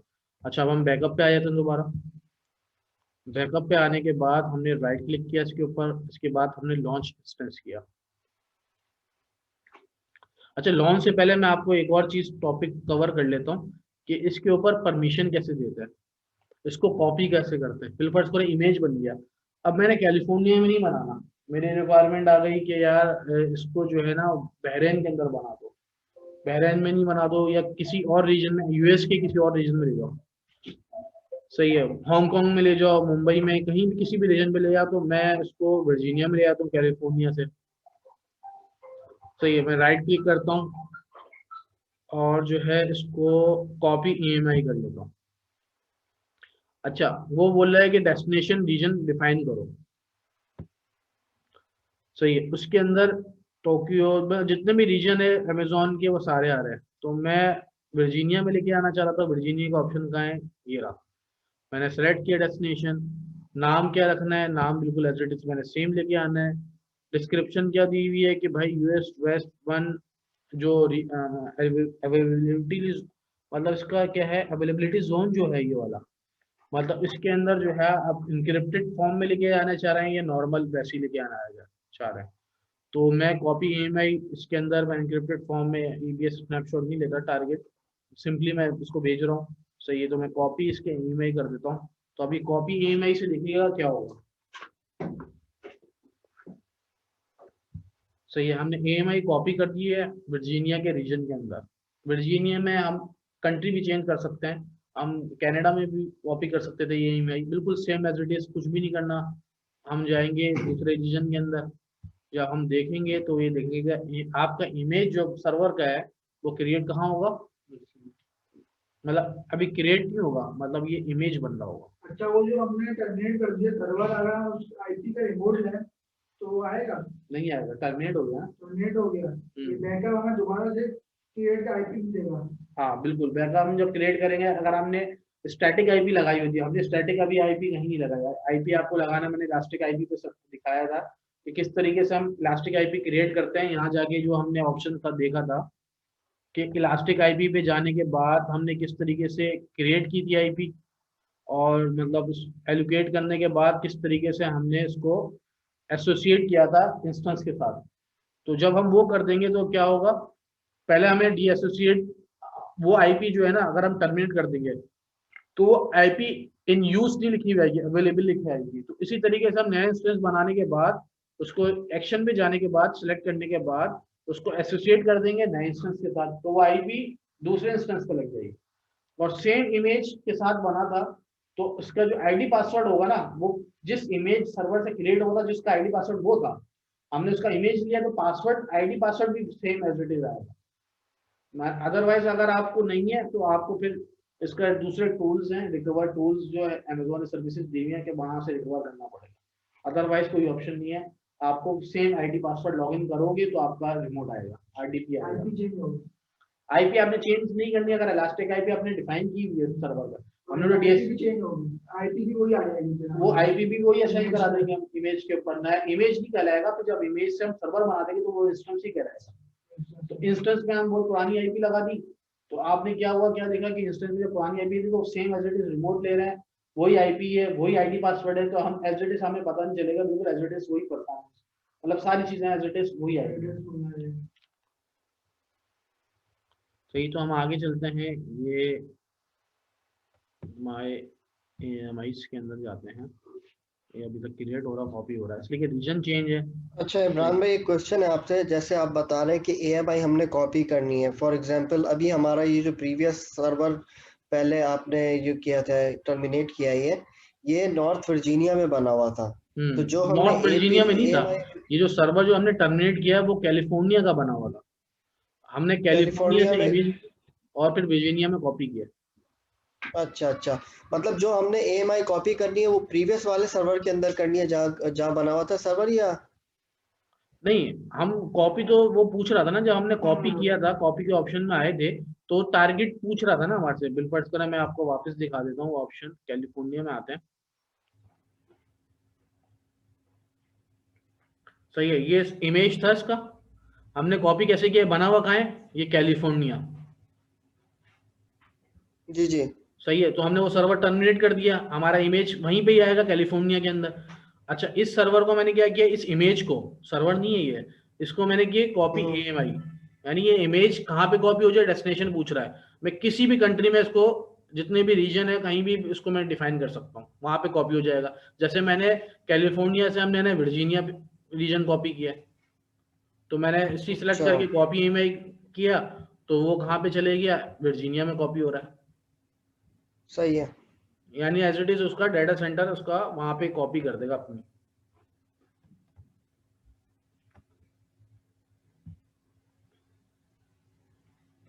तो इसकी परमिशंस भी चेंज कर सकता है? इसकी परमिशन मतलब अगर किसी और अकाउंट में देना है, एक अमेजोन का मतलब अकाउंट नया बन गया क्लाइंट का, बिलफर्स करें आपने एक क्लाइंट के लिए होस्टिंग, आपने वेब सर्वर बनाया हुआ था, सही है, क्लाइंट ने बोला कि अब मैं आपको पे कर रहा हूँ ईयरली, सही है, अब मुझे आपको पे नहीं करना, आपने मेरे सर्वर कर दिया है, डिप्लॉयमेंट कर दी, वेबसाइट रेडी हो गई, सारी चीजें ओके हो गई हैं, आप जो है आप एक काम करें, मुझे जो है ना मेरा सर्वर मुझे दे देना। तो आपने क्या करना है, सिंपली यही प्रोसेस फॉलो करना है, आपने एएमआई बनानी है इसकी। एएमआई बनाने के बाद इसको आपने परमिशन पे जाना है, यानी मैं आपको ये भी दिखा दूं कि इसके परमिशन कैसे देता है।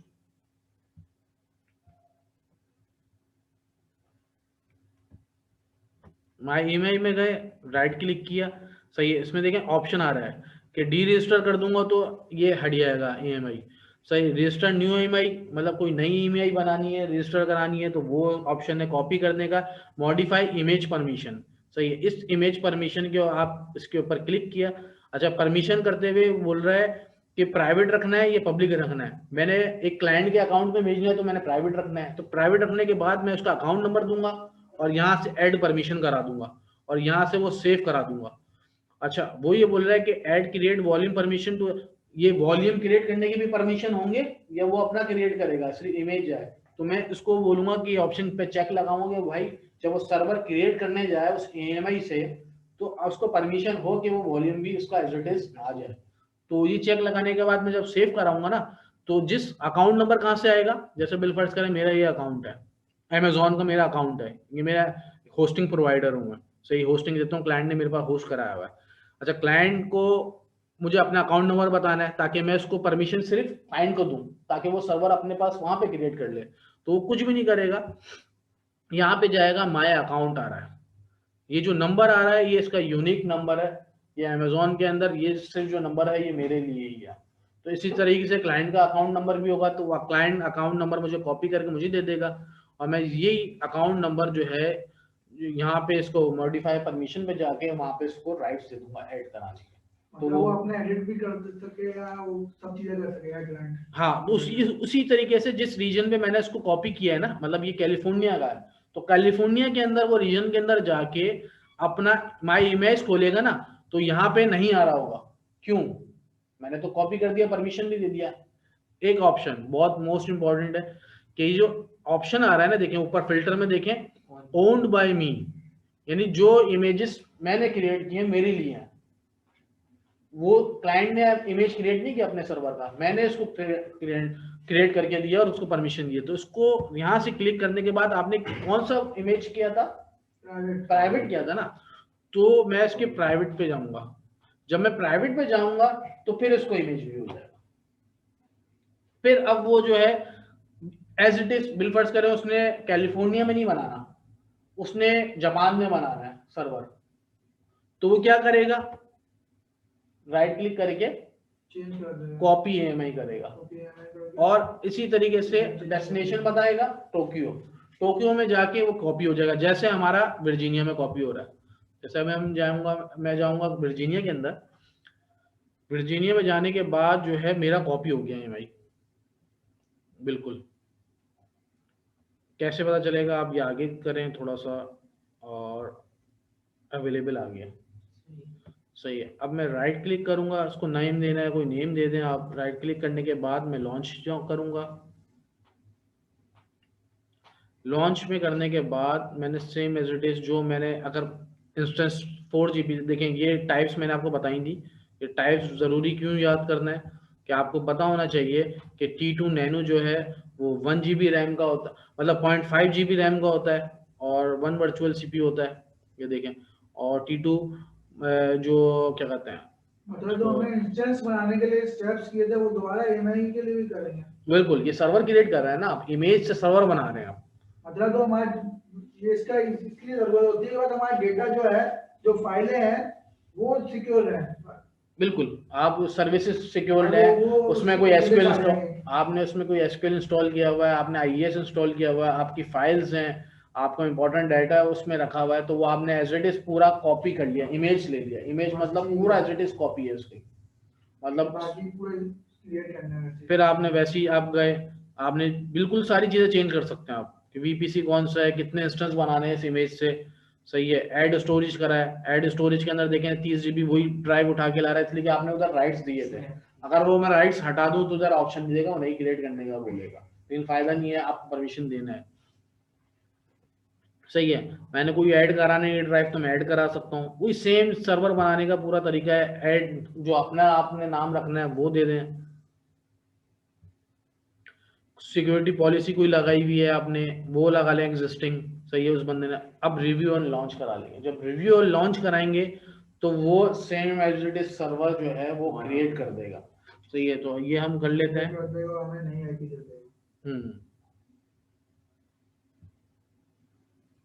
सही है, रिव्यू करने के लिए बोल रहा है, फिर हमने लॉन्च किया, सही है। कोई एग्जिस्टिंग की पेयर है, नहीं न्यू की पेयर है, मतलब इसलिए वर्जीनिया में फर्स्ट टाइम बना रहे हैं, मैंने एग्जिस्टिंग के अंदर नाम आता, सही है। आपने न्यू बना रहे हैं, मैंने न्यू क्रिएट किया। न्यू करने के बाद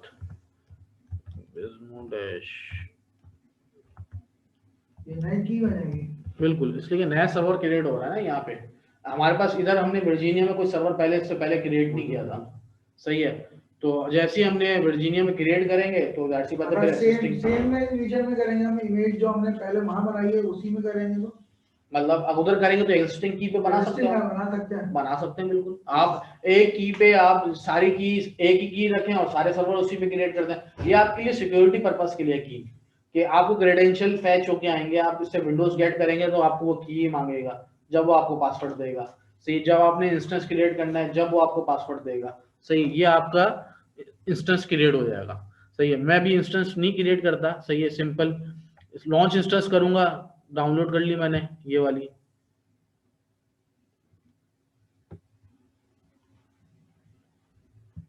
डेस्कटॉप पे मैंने सेव करा ली। जब मैंने सेव करा ली तो आप ऑप्शन लॉन्च का दे दिया। लॉन्च कराऊंगा तो एज इट इज जैसे पहले प्रोसेस हुआ था, हमने इससे पहले प्रीवियस क्लास में देखा था कि सर्वर क्रिएट कैसे होगा, तो इसी तरीके से वो प्रोसेस देखेगा और फिर वो सर्वर क्रिएट हो जाएगा और ऑटोमेटिकली एक आईपी असाइन हो जाएगी दोबारा। सही है, सर्वर क्रिएट हो जाएगा, लेकिन जो हमारी पहले सर्वर में फाइलें पड़ी हुई थी वो एज इट इज वो आएगी, एज इट इज इसी में आ जाएंगे। सही है, इसको मैं कैंसिल करता हूँ और हम नेक्स्ट टॉपिक के लिए हम देखते हैं।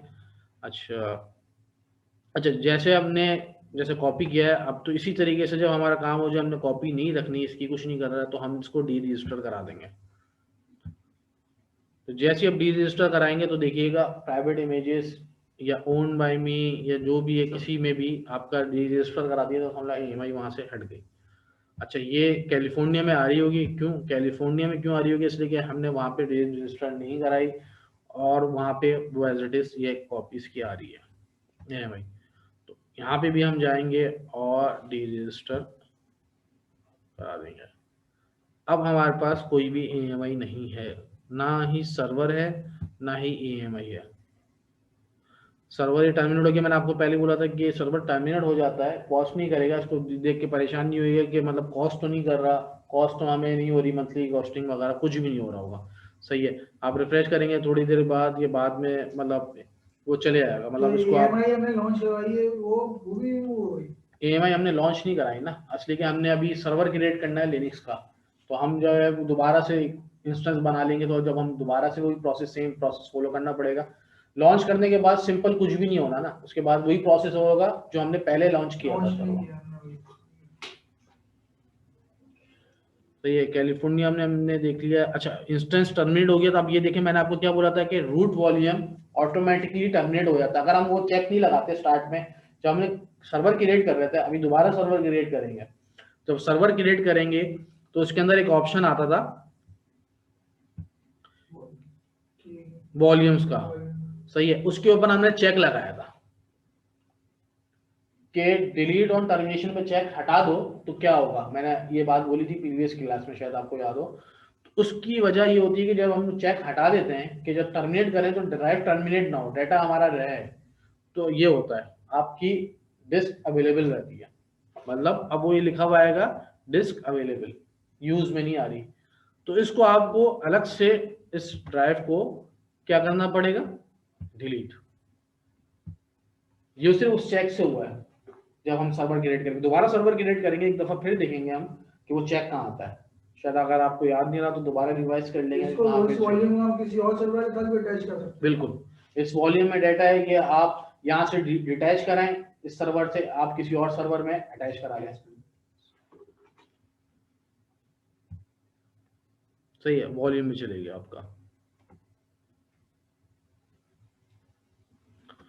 अच्छा, अब हम दूसरे टॉपिक की तरफ आते हैं। एक अब हमने बनाना है लिनक्स का इंस्टेंस।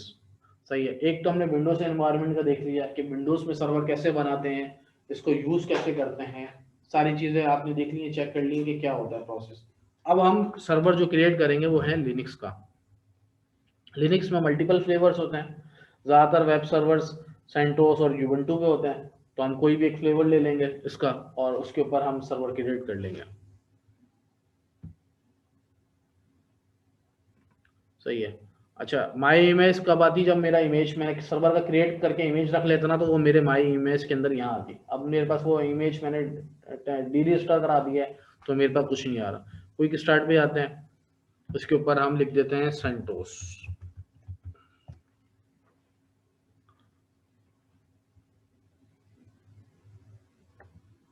अच्छा, अच्छा, वो बता रहा है कि आपके इस स्टार्ट के अंदर कोई भी AMI मौजूद नहीं है। जैसे कि अगर मैं सेंटोस हटाता हूँ तो जैसे ये इमेजेस मौजूद है ना, मतलब ये कोर इमेजेस, ये इसके अंदर डेटा वगैरह कुछ नहीं है। ये सिर्फ जो है जितने भी फ्लेवर्स है ना, ये सिंपली विंडोज होती हैं।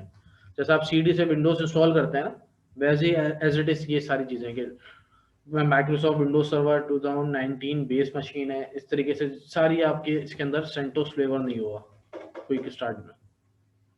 सूजी लिनक्स है, ये देखें अभी मैंने देखा है, लेकिन सेंटोस फ्लेवर नहीं है। तो सेंटोस फ्लेवर आपने वैसे ही भी सर्च करा है, वैसे अगर आपको नहीं पता इसलिए कि AWS मार्केट प्लेस में होगा। ये कम्युनिटी बनी हुई है इमेज की, इमेजेस लोग बना के कर सकते हैं जैसे मार्केट प्लेस। अब मैं उसको सेंटोस सर्च करा रहा हूँ, नहीं है इसके अंदर, लेकिन वो मुझे ऑप्शन दे रहा है कि ये फाउंड जो है ना इतनी जगहों पे, यहाँ पे मार्केट प्लेस में भी है और यहाँ पे भी है। तो मैं मार्केट प्लेस में अगर ओपन करता हूँ, मार्केट प्लेस में जिन्होंने रखा हुआ होगा वो अकाउंट पे रखा हुआ है उन्होंने अपनी। हाँ, कुछ चार्जेस अमेजोन लेता है ना, मतलब ये अमेजोन की तरफ से ही है, मतलब मिनिमल चार्जेस होते हैं सेंटोस के, जो उसके ऑपरेटिंग सिस्टम के ही होगा ना जो आप कैलकुलेट करोगे, तो वही सेम चार्जेस होंगे। जैसे कि विल फर्ज करें मैं ये कोई भी ऑपरेटिंग सिस्टम सेलेक्ट कर लेता हूँ, मैं इसको सेलेक्ट कर लिया लिनक्स सेंटोस 7। ये बता रहा है कि T2 नैनो बनाएंगे तो कितना आपका आवरली चार्ज होगा, T2 माइक्रो बनाएंगे, T2 स्मॉल बनाएंगे, T2 मीडियम बनाएंगे, जो आपने देना है वो सारे चार्जेस यहाँ पे भी दे रहा है वो मेंशन। तो मैंने सही किया, ओके कंफर्म किया। कंफर्म करने के बाद T2 माइक्रो मैंने सेलेक्ट कर लिया। लिनक्स के ज्यादा चार्जेस है माइक्रोसॉफ्ट के? माइक्रोसॉफ्ट विंडोज के ज्यादा चार्जेस हैं, क्योंकि माइक्रोसॉफ्ट ने विंडोज के लाइसेंस भी इसके अंदर इंक्लूड होता है ना, तो उसकी प्राइसिंग ज्यादा है अमेजोन के ऊपर। लिनक्स के एज कम्पेयर टू विंडोज कम है। वही सेम प्रोसेस है जो हम देख चुके हैं, ऐड स्टोरेज कराई। अच्छा, लिनक्स के अंदर बड़ी अच्छी चीज एक ये होती है कि विंडोज में 16 मिनिमम अप्रोक्सीमेट 16 GB विंडोज ले लेता है। यानी अगर हमने 30 GB का एक इंस्टेंस बनाया था जिसकी रूट वॉल्यूम 30 GB का था, तो 14.3 अवेलेबल आया था शायद। तो उसका मतलब ये है कि वो थोड़ा सा स्टोरेज ज्यादा चाहिए होती है, रूट वॉल्यूम। इसके अंदर आप ये देखें कि मैं 10 GB में बनाता हूँ, वो मैं 30 GB में बनाता था उसका।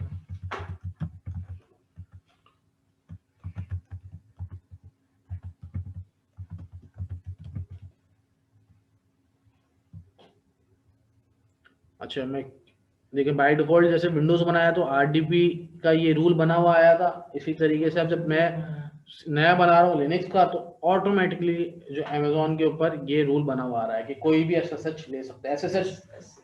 SSH और RDP, ये मैंने आपको बताया कि दोनों में डिफरेंस क्या है। RDP किस लिए यूज होता है? विंडोज सर्वर के लिए यूज होता है, रिमोट लेने के लिए। विंडोज सर्वर को एक्सेस करने के लिए जो हमने सर्वर क्रिएट किया उसको ओपन करने के लिए, ओपन करके उसमें कॉन्फ़िगरेशन करनी है तो आप RDP लेते हैं विंडोज की। और इसी तरीके से जब सेंटोस को एक्सेस करते हैं, एक्सेस करने के लिए लिनक्स को एक्सेस करने के लिए आपको SSH लेना पड़ता है ताकि आप सर्वर को एक्सेस करें और उसमें कॉन्फ़िगरेशन करें। अभी इसी तरीके से जाने देते हैं, इसका नाम दे दें कुछ भी। अच्छा, मैं अगर नाम नहीं देता तो सेम एज इट इज नाम से आ जाएगी। नाम कुछ भी देना आपने, आप नाम मेंशन कर सकते हैं, तो नाम आपके ऊपर है, कुछ भी मेंशन कर सकते हैं। बिल्कुल, ये 00 आपको बताया था मैंने, ये एनीवेयर के लिए होती है। तो ये मतलब कहीं से भी एक्सेस हो सकता है जिसके पास ये की होगी। अमेजोन के अंदर ये होता है कि बाकी जो दूसरे वेंडर्स होते हैं उसमें सिर्फ ID पासवर्ड होता है, रूट के ID पासवर्ड के पासवर्ड किसी के पास मिल जाए या कहीं व्यू हो जाए तो वो एक्सेस कर लेगा। अदरवाइज अमेजोन के ऊपर थोड़ा सा ये होता है कि वो थोड़ा सा पैन फाइल के ऊपर जाते हैं, इसलिए कि जब सर्वर क्रिएट करते हैं तो RDP के अंदर भी जब तक पैन फाइल नहीं होगा तो आपको पासवर्ड भी व्यू नहीं होता ना। जब वो आप गेट विंडोज पासवर्ड करते हैं इंस्टेंस बनाने के बाद, जब राइट क्लिक करके सिक्योरिटी के अंदर जाके विंडोज गेट पासवर्ड करेंगे तो वो आपको पैन फाइल पूछता है कि जो आपने जब सर्वर क्रिएट किया था, जो फाइल जिस टाइम पे आपने क्रिएट की थी वो फाइल मुझे चाहिए। फिर आप उसको डिक्रिप्ट करते हो तो आपका पासवर्ड व्यू होता है। तो इसी तरीके से लिनक्स के अंदर भी ये होगा। सही है, रिव्यू लॉन्च करते हैं, इसको लॉन्च करते हैं विस्मो की के नाम से। विस्मो की हमारे पास अगर नहीं है, हम ये चेक कर लेते हैं कि विस्मो की, अच्छा ये याद है विस्मो की कौन सी थी हमने डेस्कटॉप पे पहले ये चेक करना है। विस्मो कैलिको वर्जीनिया के नाम से शायद, नहीं, वर्जीनिया विस्मो वो अलग है। ये जो भी मैंने आपको बोला था कि ये चीज जो है ना बहुत मोस्ट इंपॉर्टेंट है कि इन कीज को, डाटा को एक जगह पे आपने रखना है। सही है। तो अब जैसे कि फर्ज करें मैं कुछ नया सर्वर अच्छा, वो जो आपने क्वेश्चन किया था कि क्या हम मल्टीपल हर सर्वर के कीज अलग रख सकते हैं या एक ही सर्वर बार बार देते रहे, तो हम दोनों चीजें कर सकते हैं। नया नाम भी रख सकते हैं। वो पूछ रहा है कि चूज एन एग्जिस्टिंग की पेयर या क्रिएट अ न्यू की पेयर। जब मैं क्रिएट अ न्यू की पेयर कर रहा हूं तो ये देखें इसके अंदर जो है वो मैं दे देता हूं विस्मो डैश कैलिफोर्निया। पहले इसको डाउनलोड किया। सही है। देखें विस्मो की वो वाली जो है वो यहाँ पे आ रही है। इसको मैंने कौन सी की नहीं क्रिएट कर रहा हूँ। अगर मैं चाहूँ तो एग्जिस्टिंग करके ये कनेक्ट करके इसको कर सकता हूँ, लेकिन मैं एक नई क्रिएट कर रहा हूँ। सही। जब ये डाउनलोड कर लूंगा तो ये ऑप्शन दे देगा कि लॉन्च इंस्टेंस।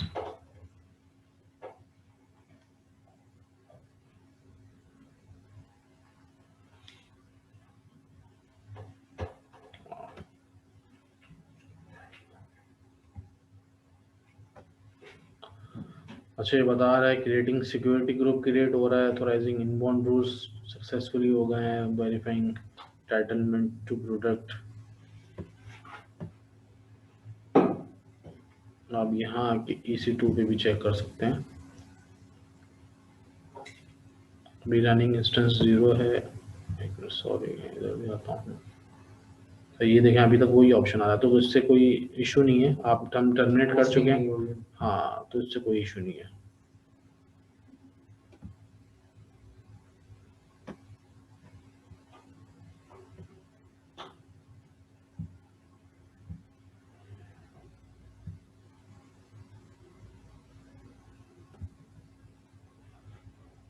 सही है। तो अभी हम वॉल्यूम का भी चेक कर लेते हैं कि वॉल्यूम को किस तरीके से हम जो है वॉल्यूम क्रिएट करते हैं और इसका भी स्नैपशॉट कैसे लेते हैं। स्नैपशॉट भी same as it is, same scenario है। जैसे हम इंस्टेंस का हमने बैकअप लिया था ना, EMI बनाई थी, इमेज बनाया था, EMI मींस इमेज बनाया था। इसी तरीके से हमने एक सेकेंडरी बिल फर्ज करें, आपने सेकेंडरी ड्राइव अटैच कराई हुई है सर्वर के अंदर, उसका D ड्राइव दिया हुआ है जिसका नाम, उसके अंदर 100 GB की कराई है या 10 GB कराई, 20 GB के डाटा ड्राइव कराया हुआ। सही है। आप चाह रहे हैं कि इसका स्नैपशॉट लेके रख लो।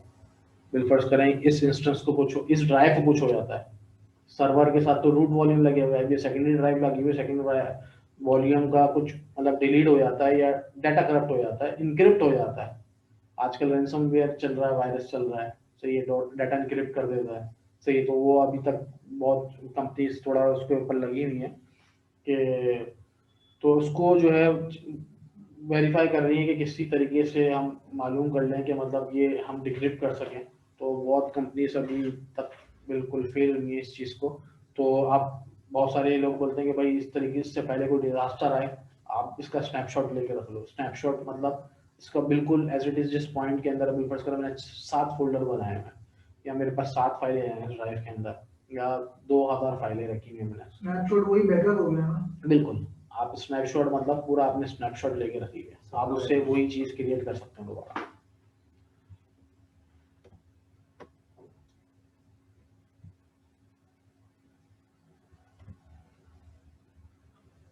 सही है। तो इलास्टिक आईपी हमारे पास वो हम टॉपिक कवर कर चुके हैं। सही है। सर्वर आ गया यहाँ पे जो हमने किया था, बनाया था, तो अभी इनिशियलाइज हो रहा है। सही है। अच्छा, इसकी आईपी वगैरह जब तक हम देख लेते हैं।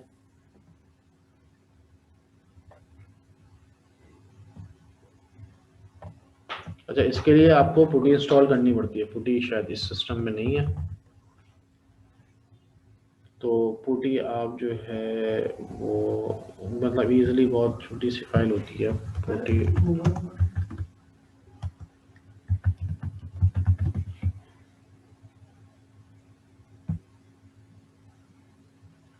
आपने 64 बिट करना है, इसके MSI फाइल करनी है, आपने EXE फाइल करनी है, आपने जो पैकेज इंस्टॉल करना है वो आप कर सकते हैं। सही है, मैंने 64 बीट।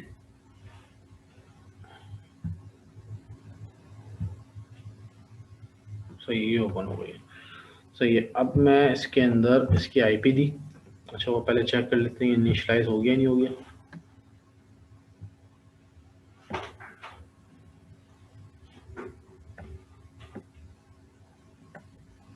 इसको रिफ्रेश कर लिया यहाँ से स्क्रीन को, बिल्कुल ये इनिशियलाइज हो गया। सही है, आपने कॉपी कर ली उस, सही है। अच्छा, इस सर्वर होस्ट नेम की जगह वो पब्लिक आईपी डालेंगे। पोर्ट इसकी 22 होगी बाय डिफॉल्ट। अच्छा, और एसएसएच अब मैं आपको कनेक्ट करके दिखाता हूँ जिसमें एरर आएगा, जिसमें वो आईडी पासवर्ड पूछेगा। आपने ओपन किया, ये यस का बोल रहा है, कनेक्ट हो गया। अब वो लॉगिन यूजर पूछ रहा है। अच्छा, इसके अंदर मैं आपको बताऊंगा कि लिनक्स के अंदर अमेजोन ने डिफॉल्ट यूजर्स बनाए हुए हैं। सेंटोस बनाएंगे तो उसका default user login user CentOS होगा। पासवर्ड नहीं दिया हुआ इसलिए कि हमने पैम फाइल दी हुई है हमें कि कनेक्ट करने के लिए कोई भी एसएसएच ले ताकि वो पैम फाइल के थ्रू कनेक्ट करे। पासवर्ड नहीं दिया हुआ। सही है, यूबंटू बनाएंगे फ्लेवर तो यूबंटू होगा। एक और यूजर होता है EC2 यूजर, जैसे फेडोरा वगैरह दूसरे फ्लेवर्स भी होते हैं। तो उन्होंने पूरी चेकलिस्ट दी हुई है अमेजोन की। ये चीजें हमें पता होना चाहिए कि जब भी हम कोई फ्लेवर इंस्टॉल कर रहे हैं, यानी कोई सेंटोस कर रहे हैं, तो हमें लॉगिन आईडी सेंटोस पता हो। लेकिन अब वो तो मुझे पता है, मतलब आपको भी पता होगा जब आप क्रिएट करेंगे। लेकिन अब ये देखें, जब मैं एंटर करता हूँ ना तो क्या बोल रहा है, ऑथेंटिकेशन मेथड जो है ना वो अवेलेबल नहीं है, सपोर्ट नहीं कर रहा है, इसलिए कि वो पब्लिक की और वो कीज वगैरह का बोल रहा है। तो अब मैं क्या करूंगा, अब मुझे समझ में आ गया कि यार ये तो उसका मतलब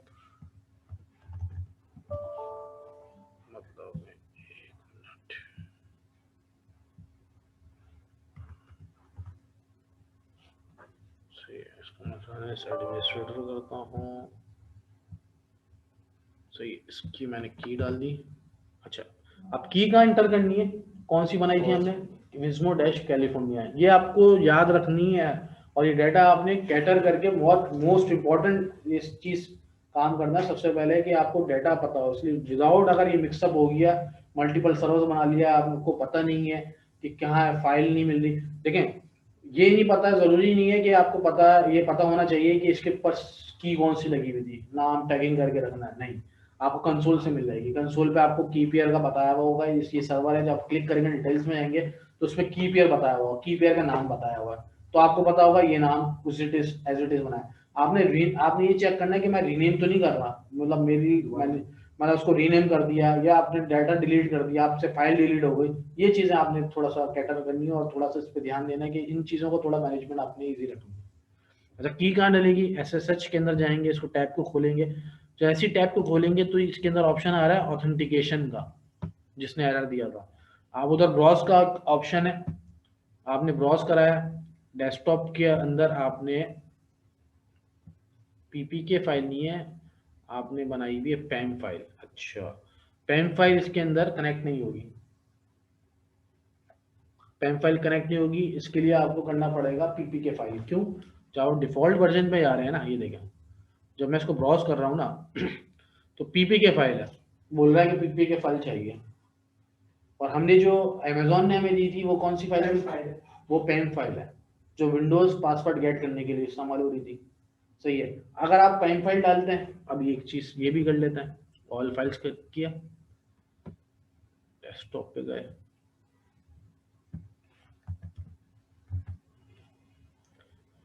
विज्मो डैश कैलिफोर्नियन डॉट पैम, ये सारे ऑप्शन करके देखना ताकि आपको चीज और क्लियर हो जाए।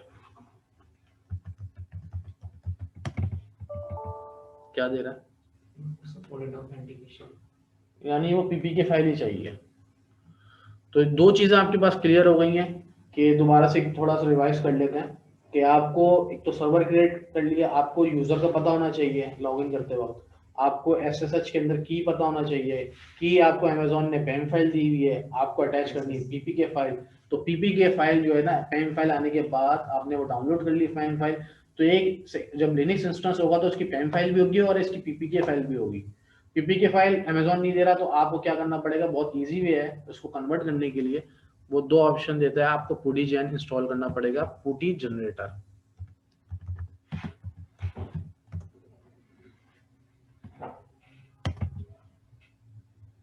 अच्छा, ये सारी चीज़ें मैंने पहले से डाउनलोड करके नहीं रखी ताकि आपको ये चीज़ें क्लियर हों, वरना इजी है मेरे लिए तो बहुत, मैं चीज़ इंस्टॉल करूं, पहले से इंस्टॉल हो सारी चीज़ें हो, मैं फ़ौरन स्टेप करता जाऊं, ताकि ये चीज़ें मैंने इस वजह से रखी हैं ताकि आपको लाइव एनवायरनमेंट पता चल रहा हो और जो इश्यूज आ रहे हैं उसी टाइम पे हम देखें और उसी टाइम पे कहाँ से किस तरीके से मैं डाउनलोड कर रहा हूँ, किस तरीके से मैं सर्च करा रहा हूँ।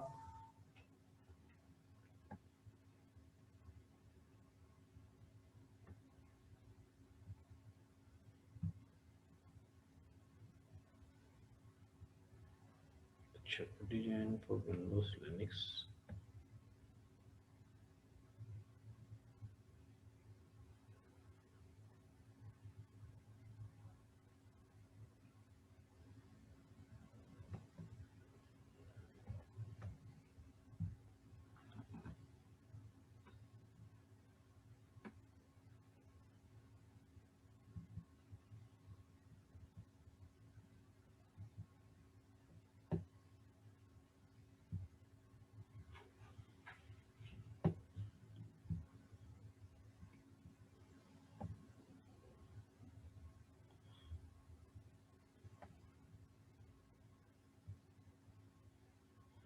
अच्छा, ये ऑप्शन जो दे रहा है वो दे रहा है प्रोटेक्शन यहाँ पे।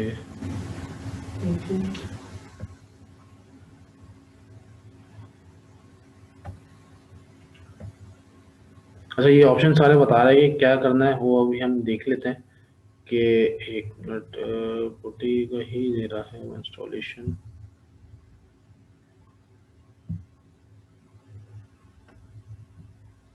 दोबारा हम उसको देख लेते हैं।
ये देखो, ये आपके पास ऐप आ गई पुटीजन। सही है, ये आपने डाउनलोड कर लिया पुटीजन। सही है, 64 बिट। सही है, मैंने डाउनलोड करके, ये आप दोनों चीज़ें आपके पास, पुटी और पुटी जनरेटर, ये दोनों चीज़ें आपके पास सिस्टम पे होनी चाहिए। और एक और मैं रिकमेंड करूँगा, डीएनएस व्यू के नाम से एक सॉफ्टवेयर है, उसके अंदर आप, अगर आप एक एज वेब एडमिनिस्ट्रेटर या क्लाउड एडमिनिस्ट्रेटर हैं और वेबसाइट्स वगैरह के ऊपर आपका काम है, तो वो एक छोटा सा सॉफ्टवेयर है। मतलब वो जो पिंग करके, आप कोई भी वेबसाइट को पिंग करके उसकी आईपी निकालते हैं, तो वो डीएनएस व्यू से पता चलता है कि मतलब इसकी वेबसाइट कहाँ पे पॉइंट है, इसकी मेल रिकॉर्ड कहाँ पे पॉइंट है, ए रिकॉर्ड कहाँ पे पॉइंट है। तो वो चीज़ छोटा सा सॉफ्टवेयर है एमबीस के अंदर, तो वो फ़ौरन से आपको पता है, आपसे आप उसमें वेबसाइट का नाम या डोमेन नेम डालें। सही है, इसको हम देख लेते हैं, आगे कंटिन्यू करते हैं। अच्छा, वो बोल रहा है जनरेट करो, जनरेट करोगे तो इस सिस्टम की फाइल बना देगा ये हमें, इस सिस्टम, वो आगे हम देखेंगे जब आगे एज अ वेब एडमिनिस्ट्रेटर बनेंगे, तो ये वहाँ पे भी आपके लिए थोड़ा वो देगा कि आपको चीज़ निकाल के देगा उसकी पब्लिक की, इस लैपटॉप की। लेकिन मुझे इस चीज़ की नहीं करनी, मुझे सर्वर कनेक्ट करना है, तो मुझे पैम फाइल को पीपीके कन्वर्ट करना है, तो मैं उस यूसेज की तरफ आ जाता हूँ। सही है। अच्छा, इसके अंदर आप करो, आप ऑल फाइल्स के अंदर विज्मो डैश कैलिफोर्निया मेरी एक फाइल थी, ये रही। सही है, इसको मैंने ओपन किया, वो बोल रहा है कि सक्सेसफुली इंपोर्ट हुई। अच्छा, अब आपको दो ऑप्शन है, आप सेफ पब्लिक की कराएंगे, प्राइवेट की कराएंगे। सही, आप क्या बोलते हैं? पब्लिक, चलें पब्लिक करा के देख लेते हैं कि क्या होता है। मैंने बना दिया है विज्मो डैश कैलिफोर्निया ही बनाता हूँ ताकि मेरे लिए आसानी हो, लेकिन पैम की जगह पीपीके बनानी है मुझे, तो आप हटाएंगे तो पीपीके बन जाएगी। अब देखें डेस्कटॉप पे आके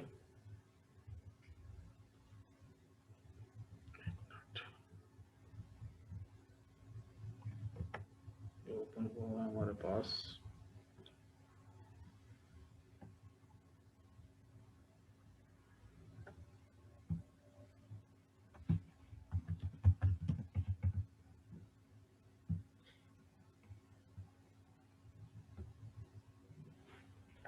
वो विजुअल कॉन्फ्रेंस है इसके पीछे, टाइम के पीछे। ये रही, सही है। आपने पब्लिक बनाई तो ये कौन सी फाइल आई? ये पीपीके नहीं आई ना, मतलब ये फॉर्मेट इसका पब्लिक नहीं है। मतलब अब ये देखें, मैं आपको बताता हूँ, अगर यही चीज़ आप इसके प्राइवेट में सेव करें, ऑलरेडी पीपीके लिखा हुआ आ रहा है नीचे। हाँ वो ऑलरेडी आ रहा है, वो तो आपको एक्सटेंशन लेके आएगा ना। देखें मैं विज्मो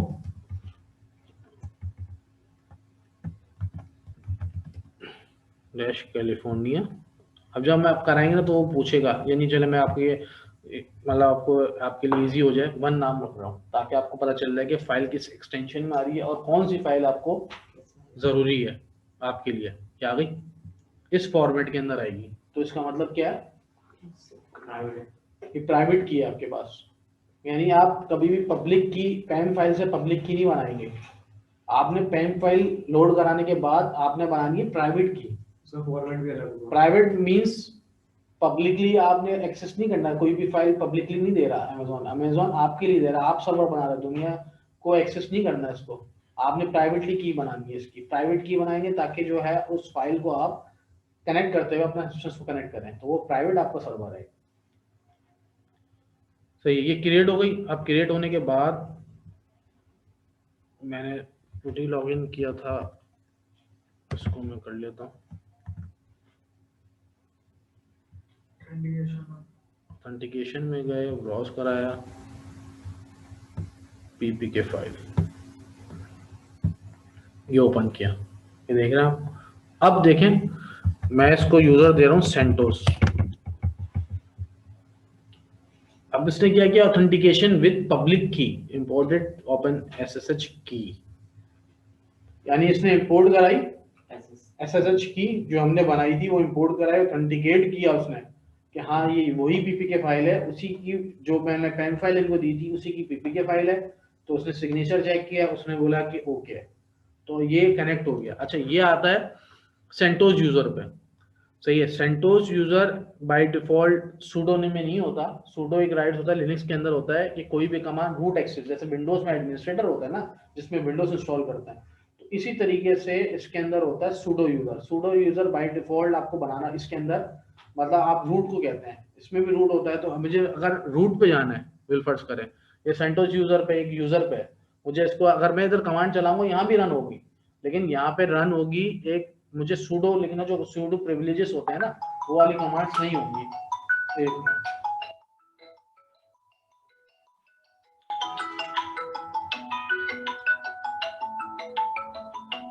रिज्यूम करते हैं, एक मिनट सॉरी। तो अब ये क्लास हम दोबारा से स्टार्ट करते हैं। इसके अंदर ये है कि सेंटोस यूजर पे है, तो हमने अगर सूडो राइट्स पे करना है तो दूसरी बहुत सारी कमांड्स हैं जिसके ऊपर सूडो su माइनस में यूज करता हूँ। सही है, ये कमांड आपने डालने के बाद आपके पास अब यूजर पहले सेंटोस था, आपको हो गया रूट। अब मैं कोई भी कमांड्स जो रूट प्रिविलेजेस के होंगे वो इजीली चला सकता हूँ। तो बेहतर ये है कि मैं सूडो स्पेस करके कमांड लिखूं, तो बेहतर ये नहीं है कि मैं सिंपल कमांड लिखूं। सही है, तो जैसे ही अब सर्वर कनेक्ट हो गया, ये हमने कनेक्ट क्या किया है? लिनक्स का सर्वर। सही है, लिनक्स जैसे विंडोज मशीन थी इसी तरीके से लिनक्स मशीन को हमने क्रिएट किया, इंस्टेंस बनाया और उसको कनेक्ट कर लिया। कनेक्ट करने के लिए क्या करना पड़ा? पुटी डाउनलोड करना पड़ा और पुटी जेन डाउनलोड करना पड़ा। पुटी से आपने कनेक्ट करना है सर्वर, लेकिन उसके लिए आपको पैम फाइल है तो पीपीके जनरेट करना है, तो पुटी जेन से आपने डाउनलोड किया, आपने उसको कन्वर्ट किया। कनेक्ट करने के बाद ऑथेंटिकेशन में जाके आपने वो पीपीके फाइल अटैच कराई, आईपी डाली और सर्वर को कनेक्ट कर लिया और उसको सूडो राइट्स पे आ गए, सूडो su माइनस के साथ। बहुत सारी कमांड्स मेरे पास हैं जो मैं आपसे शेयर करा लूंगा, कोई इशू नहीं है। तो मैंने अपनी प्राइवेटली अपनी सारी चीजें ट्यूटोरियल्स बनाए हैं सारे, तो वो आपसे शेयर करा लूंगा। सही, आपने क्या आ गए, अब आपने कुछ भी करना है, यानी कोई भी चीज इंस्टॉल करनी है। अच्छा, इसके अंदर GUI तो है नहीं, एक क्रोम इंस्टॉल करना था हमने, जैसे क्रोम इंस्टॉल किया था या कोई और दूसरी चीजें इंस्टॉल की थी, तो यहाँ पे कमांड्स का है। देखें अब उसके अंदर सेंटोस और यूबुंटू में थोड़ा कमांड्स का फर्क होता है। आपको पता होना चाहिए कि भाई अब ये जो सिनेरियो ना, ये थोड़ा सा आपने इसको सर्च करना है और थोड़ा सा याद करना है चीज़ें, कि जितना प्रैक्टिस करेंगे उतनी आपको चीज़ें याद होंगी। कि सेंटोस के अंदर आपको यम की कमांड इस्तेमाल होती है, यम कोई भी चीज़ इंस्टॉल करनी हो, यम इंस्टॉल नैनो। नैनो उसका एडिटर होता है, जैसे नॉट मतलब जो भी चीज़ एडिट करनी होती है आप उसमें एडिट करते हैं, सही है। इसी तरीके से apt डैश गेट या apt मतलब इस तरीके से यूबुंटू की कमांड होती है, सही है। तो मतलब वो चीज़ तो जैसे विंडोज़ है, विंडोज़ नॉर्मल इंस्टॉल कर रहे हैं तो आपने लिनक्स में अलग तरीके से इंस्टॉल होता है। इसके अंदर आपने जैसे कि कमांड, यानी आप कुछ भी करना उसकी हेल्प भी होती है। कोई चीज़ आपने गलत डाल दी तो वो बताता है वैसे भी।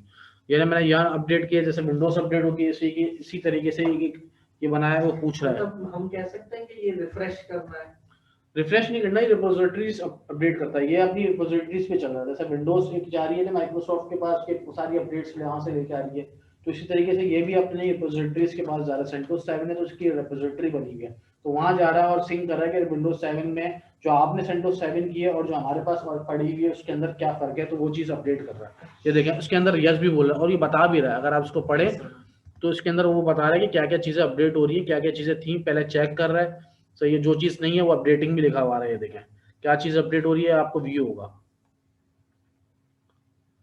सही है। तो इस तरीके से आपको कमांड्स, इसको लिनक्स को, ये हमारे कोर्स में नहीं है लेकिन ये हम डिटेल में फिर भी पढ़ेंगे, ताकि आपके अमेजोन के कोर्स के साथ साथ आप एज अ एडमिनिस्ट्रेटर भी बिल्कुल रेडी हैं और आपको पता होगा कि बिल्कुल बेसिक कमांड्स और कि किस तरीके से हम उसको मतलब जो यूज करते हैं, किस तरीके से हम उसको अभी यूज करते हैं। अभी इंस्टॉल कर रहे हैं कोई चीज हम? नहीं, ये मैंने सिर्फ आपको, जैसे विंडोज अपडेट होती है ना, तो जैसे हम नॉर्मली विंडोज इंस्टॉल करने के विंडोज बाद 7 से विंडो 10 में जाते हैं अपडेट? नहीं, ये वो नहीं है, ये विंडोज 7 की अपडेट होती है ना। जब आप विंडोज के अंदर जाते हैं तो उसके अपडेट का ऑप्शन होता है, अपडेट वो आपको उसका मतलब ये नहीं होता कि विंडोज 10 करने का ऑप्शन दे देता है। वो ये बोलता है कि आपकी ये चीजें आपने इंस्टॉल हुई है, ये आपकी नहीं है, मतलब रजिस्ट्री नहीं है फलाना, ये अपडेट आई है विंडोज की तरफ से, तो आप अपडेट कर दो तो विंडोज अप टू डेट लिखा हुआ आ रहा होता है ग्रीन कलर। तो ये वही सीन है कि आप लिनक्स के अंदर आप यहाँ अपडेट चला रहे हो तो वो सेंटोस 7 वही अपडेट कर रहा है। अगर हमने अप टू डेट कर लिया समझ लें, कोई इश्यूज नहीं आ रही। मतलब कोई भी चीज़ अगर होता है तो अपडेट आप कर लो तो ज़्यादा अच्छा रहता है, कि बाद में अपडेट करना पड़ता। कोई इशू आ रहा है तो हम अपडेट की तरफ जाते हैं कि सबसे पहले अपडेट कर लें, विंडोज़ का तो मसला नहीं है उसका अपना। तो इसी तरीके से सारी चीज़, ये वही कॉन्सेप्ट है। बहुत सारी चीज़ें क्लीन अप कर रहा है, जो नई रिपोजिटरीज डाल रहा है, सही। तो ये हमारा इंस्टेंस कनेक्ट हो गया लिनक्स का, सही है। इसी तरीके से सेम सिनेरियो इसमें भी है। हम इसका बैकअप कैसे लेंगे, वही सेम है जो विंडोज का हमने लिया था इससे पहले, कि राइट क्लिक किया, इमेज में गए, इमेज में जाने के बाद क्रिएट इमेज किया, उसका नाम दिया और इमेज बना लिया। और फिर जब क्रिएट करना है सर्वर तो उसको राइट क्लिक किया, लॉन्च इंस्टेंस कर लिया। लॉन्च इंस्टेंस किया तो आपने एक नया बिल्कुल as it is server create हो गया। तो इसमें भी सिनेरियो यही है, इसमें भी वैसे ही पूछेगा पीपी के, इसमें भी पीपी के पेन फाइल इसकी वही अटैच होगी जिसका तुम सर्वर इमेज बनाओगे। जैसे बिलफर्स को इसका मैंने सर्वर फर्स्ट टाइम बनाया तो इसके अंदर इमेज का पूछा ना, पेन फाइल का, पेन फाइल जनरेट कर लो या एग्जिस्टिंग कर लो। तो इसी तरीके से उसका भी ऐसे ही है, उसके अंदर पूछेगा नहीं, उसमें बोलेगा आपके पास ऑलरेडी अटैच हुई है वो आप इंटर करें। तो अगर आप इमेज बना रहे हैं तो आपको उसका पेन फाइल भी आपके पास होना चाहिए। पेन फाइल से आपने पीपीके फाइल बनाई है, तो ये सर्वर इंस्टॉल हो रहा है। इस सर्वर को हम जो है इंस्टॉल होने देते हैं और हम आगे हम कंटिन्यू करते हैं।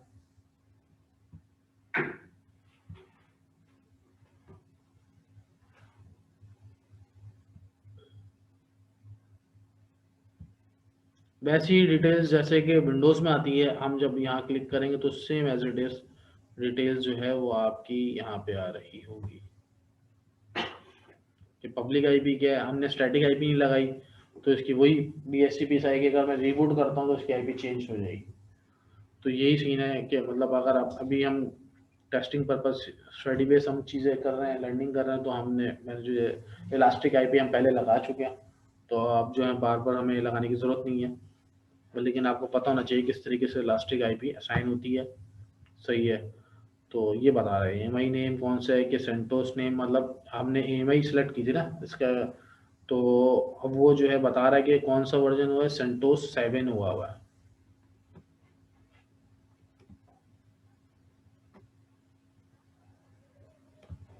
सही है। अब हम वॉल्यूम्स में जाते हैं।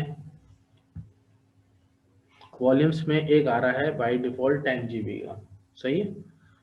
अब ये वही है लिंक के साथ जब हमने सर्वर क्रिएट किया है, तो अब ये डिलीट जब करूंगा तो ये सर्वर भी आपका डिलीट हो जाएगा, वॉल्यूम भी डिलीट हो जाएगा। सही है, ये सर्वर आपका रेडी हो गया। इसमें एक और कमांड है, आप ये हम अपडेट है तो ये हम अपग्रेड, अच्छा -y आप करते हैं ना, ये देखें अब इसमें फ़र्क क्या है। अच्छा अपग्रेड, बिल्कुल अपग्रेड हो गया, मतलब उसको बोल रहा है कि no repository need to be upgrade में। अब आपको जो है ना कोई भी पैकेज ऐसा नहीं है जो अपडेट ना हो, सारे पैकेजेस इन्होंने अप टू डेट हैं, तो उसमें अपग्रेड का आपको नहीं देगा। -y मैंने इस वजह से लगाया था कि वो जो अब पहले ऑप्शन दिया था ना इसने, या अपडेट जब मैंने चलाया था तो वो ऑप्शन यस यस करना पड़ा, y अब -y मैंने फोर्सफुली बता दिया कि यस है, कोई भी ऑप्शन है इसको यस कर देना। तो अब अपग्रेड अगर चलती तो वो आपसे पूछता नहीं, अपग्रेड कर देगा। रेडी है। अच्छा अब हम दूसरे लास्ट टॉपिक की तरफ जाते हैं, वो है स्नैपशॉट। जैसे EMI में हमने सर्वर की बैकअप लिया था, इसी तरीके से डिवाइस हम इसका देख लेते हैं। ये राइट क्लिक किया, क्रिएट स्नैपशॉट, डिस्क्रिप्शन में कुछ भी दे दें, लिनक्स बूट वॉल्यूम, टैग देना है कुछ भी, आप नेम दिया और आपने बिलफर्स करें यही दे दिया मैंने इसको टैग, क्रिएट स्नैपशॉट कर लिया।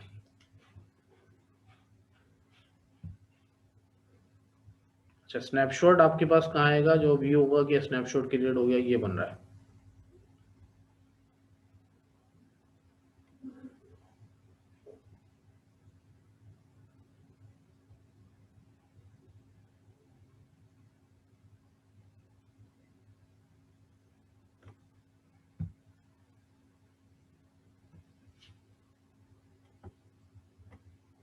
अच्छा ये चीज आपने देखी, इससे मैं क्रिएट वॉल्यूम भी कर रहा हूँ, कैसे क्रिएट इमेज भी कर रहा हूँ। ये वो इमेज था, ये वो ड्राइव है जो हम इंस्टेंस का हमने EMI बनाया था। EMI बनाने के बाद उसने इमेज पूरा बना लिया। इमेज किसका बनाया कि इंस्टेंस, उसमें ड्राइव कौन सी अटैच थी, 30 GB की, ये वाली हमने वहां से टर्मिनेट कर दिया, लेकिन EMI हमने इमेज बनाया तो उसका स्नैपशॉट उसने ऑटोमेटिकली एक स्नैपशॉट भी ले लिया उस ड्राइव का। अगर उसमें 2 ड्राइव लगी होती है, मैंने सर्वर का पूरा इंस्टेंस का इमेज लेता, EMI लेता तो उधर 2 ड्राइव आ रही होती। तो अगर मुझे इसको इस्तेमाल नहीं करना तो मैं इसको राइट क्लिक करके इसको डिलीट कर दूंगा, इसलिए कि ये प्रीवियसली हम इसके ऊपर काम कर चुके हैं और इसको हम देख चुके हैं कि किस तरीके से EMI बना के किस तरीके से रिस्टोर करना है। अभी हम जो बूट वॉल्यूम लगा हुआ है लिनक्स का जो हमने सर्वर बनाया है, उसका EMI हमने उसका स्नैपशॉट बनाया। अब देखें स्नैपशॉट क्रिएट हो गया। वैसे ही सारे ऑप्शन दे रहे हैं कि इसको वॉल्यूम कैसे बनाना है। अगर इसको मैं वॉल्यूम बनाता हूँ तो वॉल्यूम कैसे बनाना है, कि जनरल पर्पस बनाना है 10 GB, वही सेम दे रहा है। इंक्रिप्शन देनी है नहीं देनी, जोन चेंज करना है नहीं करना, इसका रीजन यही रहेगा। इसलिए कि इसकी जो आपने जो सर्वर बनाया वो कैलिफोर्निया के अंदर बनाया है। हाँ आप उसका डाटा सेंटर या अवेलेबिलिटी जोन को चेंज कर सकते हैं।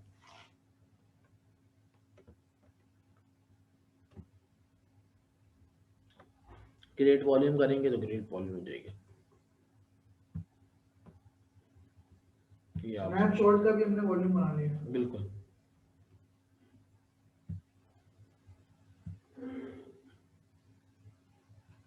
आप भी इधर आके देख लें।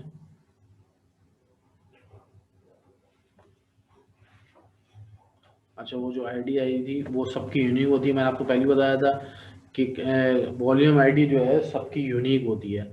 सही है। अब आपने इससे एक वॉल्यूम क्रिएट कर लिया जो स्नैपशॉट बनाया था, तो मतलब आप multiple snapshot multiple volumes create कर सकते हो इमेज से, स्नैपशॉट से, EMI से आप मल्टीपल चीजें क्रिएट कर सकते हो। उसका बैकअप ले सकते हो, बैकअप लेके रख सकते हो। आपने इमेज नहीं क्रिएट करना, आपने स्नैपशॉट लेके रख लिया, आप यूज कर रहे हो अपना, खुदा ना खास्ता आपको बैकअप की जरूरत पड़ती है, आपको पता है कि यार इतना यहाँ तक मेरा कंपनी का प्रोजेक्ट कंप्लीट हो गया है, अब आगे जितना भी काम हो रहा है उसकी मेंटेनेंस हो रही है, खुदा ना खास्ता कोई डेवलपमेंट हो रही है, उसके अंदर कोई डेवलपर ने कोई चीज़ मतलब कोई मिसमैच कर दिया, कोई चीज़ डिलीट कर दी, कोई चीज़ रिकवर करनी है, तो आपके पास स्नैपशॉट मौजूद है, आप स्नैपशॉट से एक वॉल्यूम बना के इसको अटैच करा सकते हो।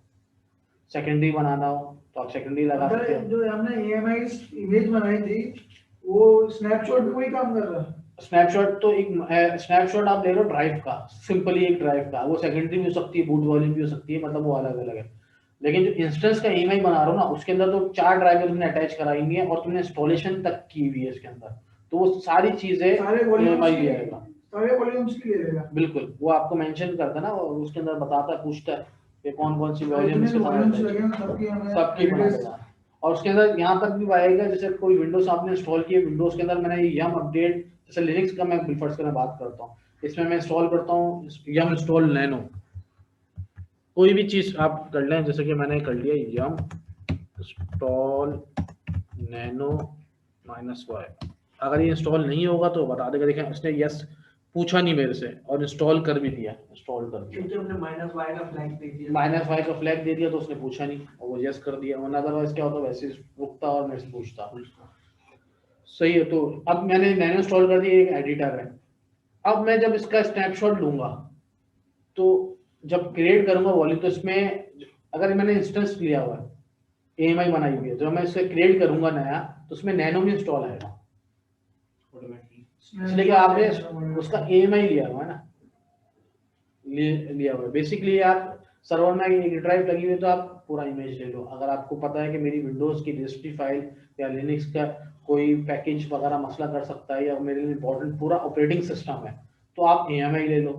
अदरवाइज आपको सिर्फ डाटा करना है बैकअप, या आपने बोल रहा है कि मुझे सिर्फ ड्राइव से ताल्लुक है, या मुझे सिर्फ एक ही ड्राइव लगी हुई है, मैं इसका स्नैपशॉट ले लूँ, ये आपके ऊपर है। अच्छा इमरान भाई, ठीक है, इसका ये तो समझ में आ गया कि मतलब अगर आप EMI लेते हैं पूरा तो वो कंप्लीट ले लेता है। एक दफा जो अभी आपने सेंटोस बताया, इसका जरा एक स्नैपशॉट लेके बता सकते हैं? स्नैपशॉट ले लेता,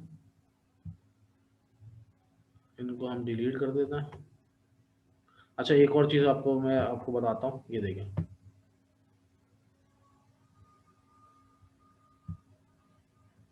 ये डिलीट हो गई। अच्छा, जब हम इसको डिलीट करते हैं, ये ऑप्शन नहीं दे रहा, क्यों? पहले मैं वो जो मैं क्रिएट किया है उससे डायरेक्ट दे रहा था ना मैं यहाँ पर नहीं। वॉल्यूम में। ये जो इंस्टेंस की वॉल्यूम आया है ना, ये आया आपका जो लिनक्स का इंस्टेंस बनाया है, जो बाय डिफॉल्ट आया है। समझ रहे हैं आप या नहीं समझे? ये जो इंस्टेंस बनाया है ना, ये वॉल्यूम आईडी इसकी है,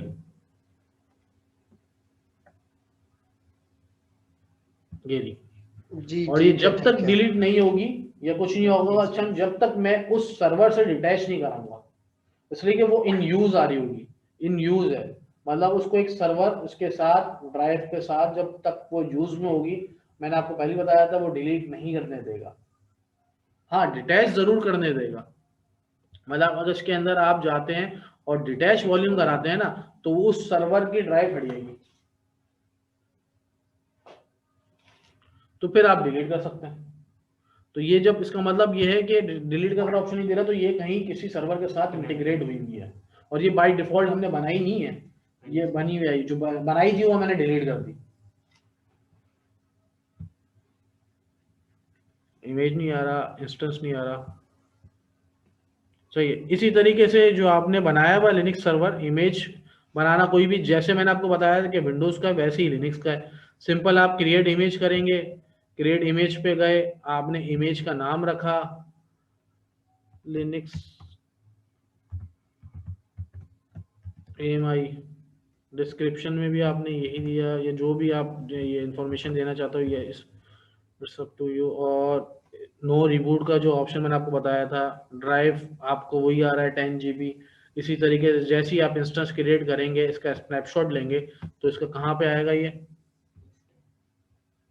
इसका माई EMS के अंदर आ जाएगा, यहाँ पे क्रिएट होगा और यहाँ पे इसका EMI आ जाएगा, और इसका स्नैपशॉट जो है ना वॉल्यूम का, वो यहाँ आ जाएगा, कहाँ पे, यहाँ पे ऑटोमेटिक, बिल्कुल सही है। ये चीज़ें क्लियर है, हमने स्नैपशॉट भी देख लिया, हमने AMI बनाना भी सीख ली कि इमेज कैसे लेते हैं, वॉल्यूम का स्नैपशॉट कैसे लेते हैं, लिनक्स सर्वर को कैसे क्रिएट करके कनेक्ट करते हैं, विंडोज सर्वर को कैसे कनेक्ट करते हैं, वो तो हम प्रीवियस क्लास में देख चुके हैं।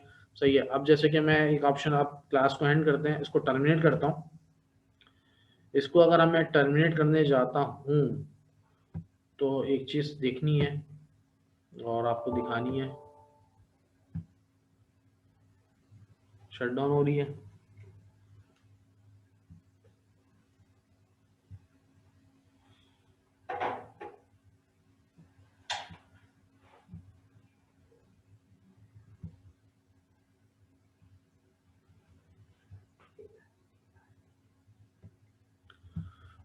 सही है। तो रिकॉर्डिंग अब क्लास ओवर हो गई है, तो हम इसको जो है वो रिकॉर्डिंग को ऑफ कर देते हैं और फिर नेक्स्ट क्लास में इंशाल्लाह ताला इसको कंटिन्यू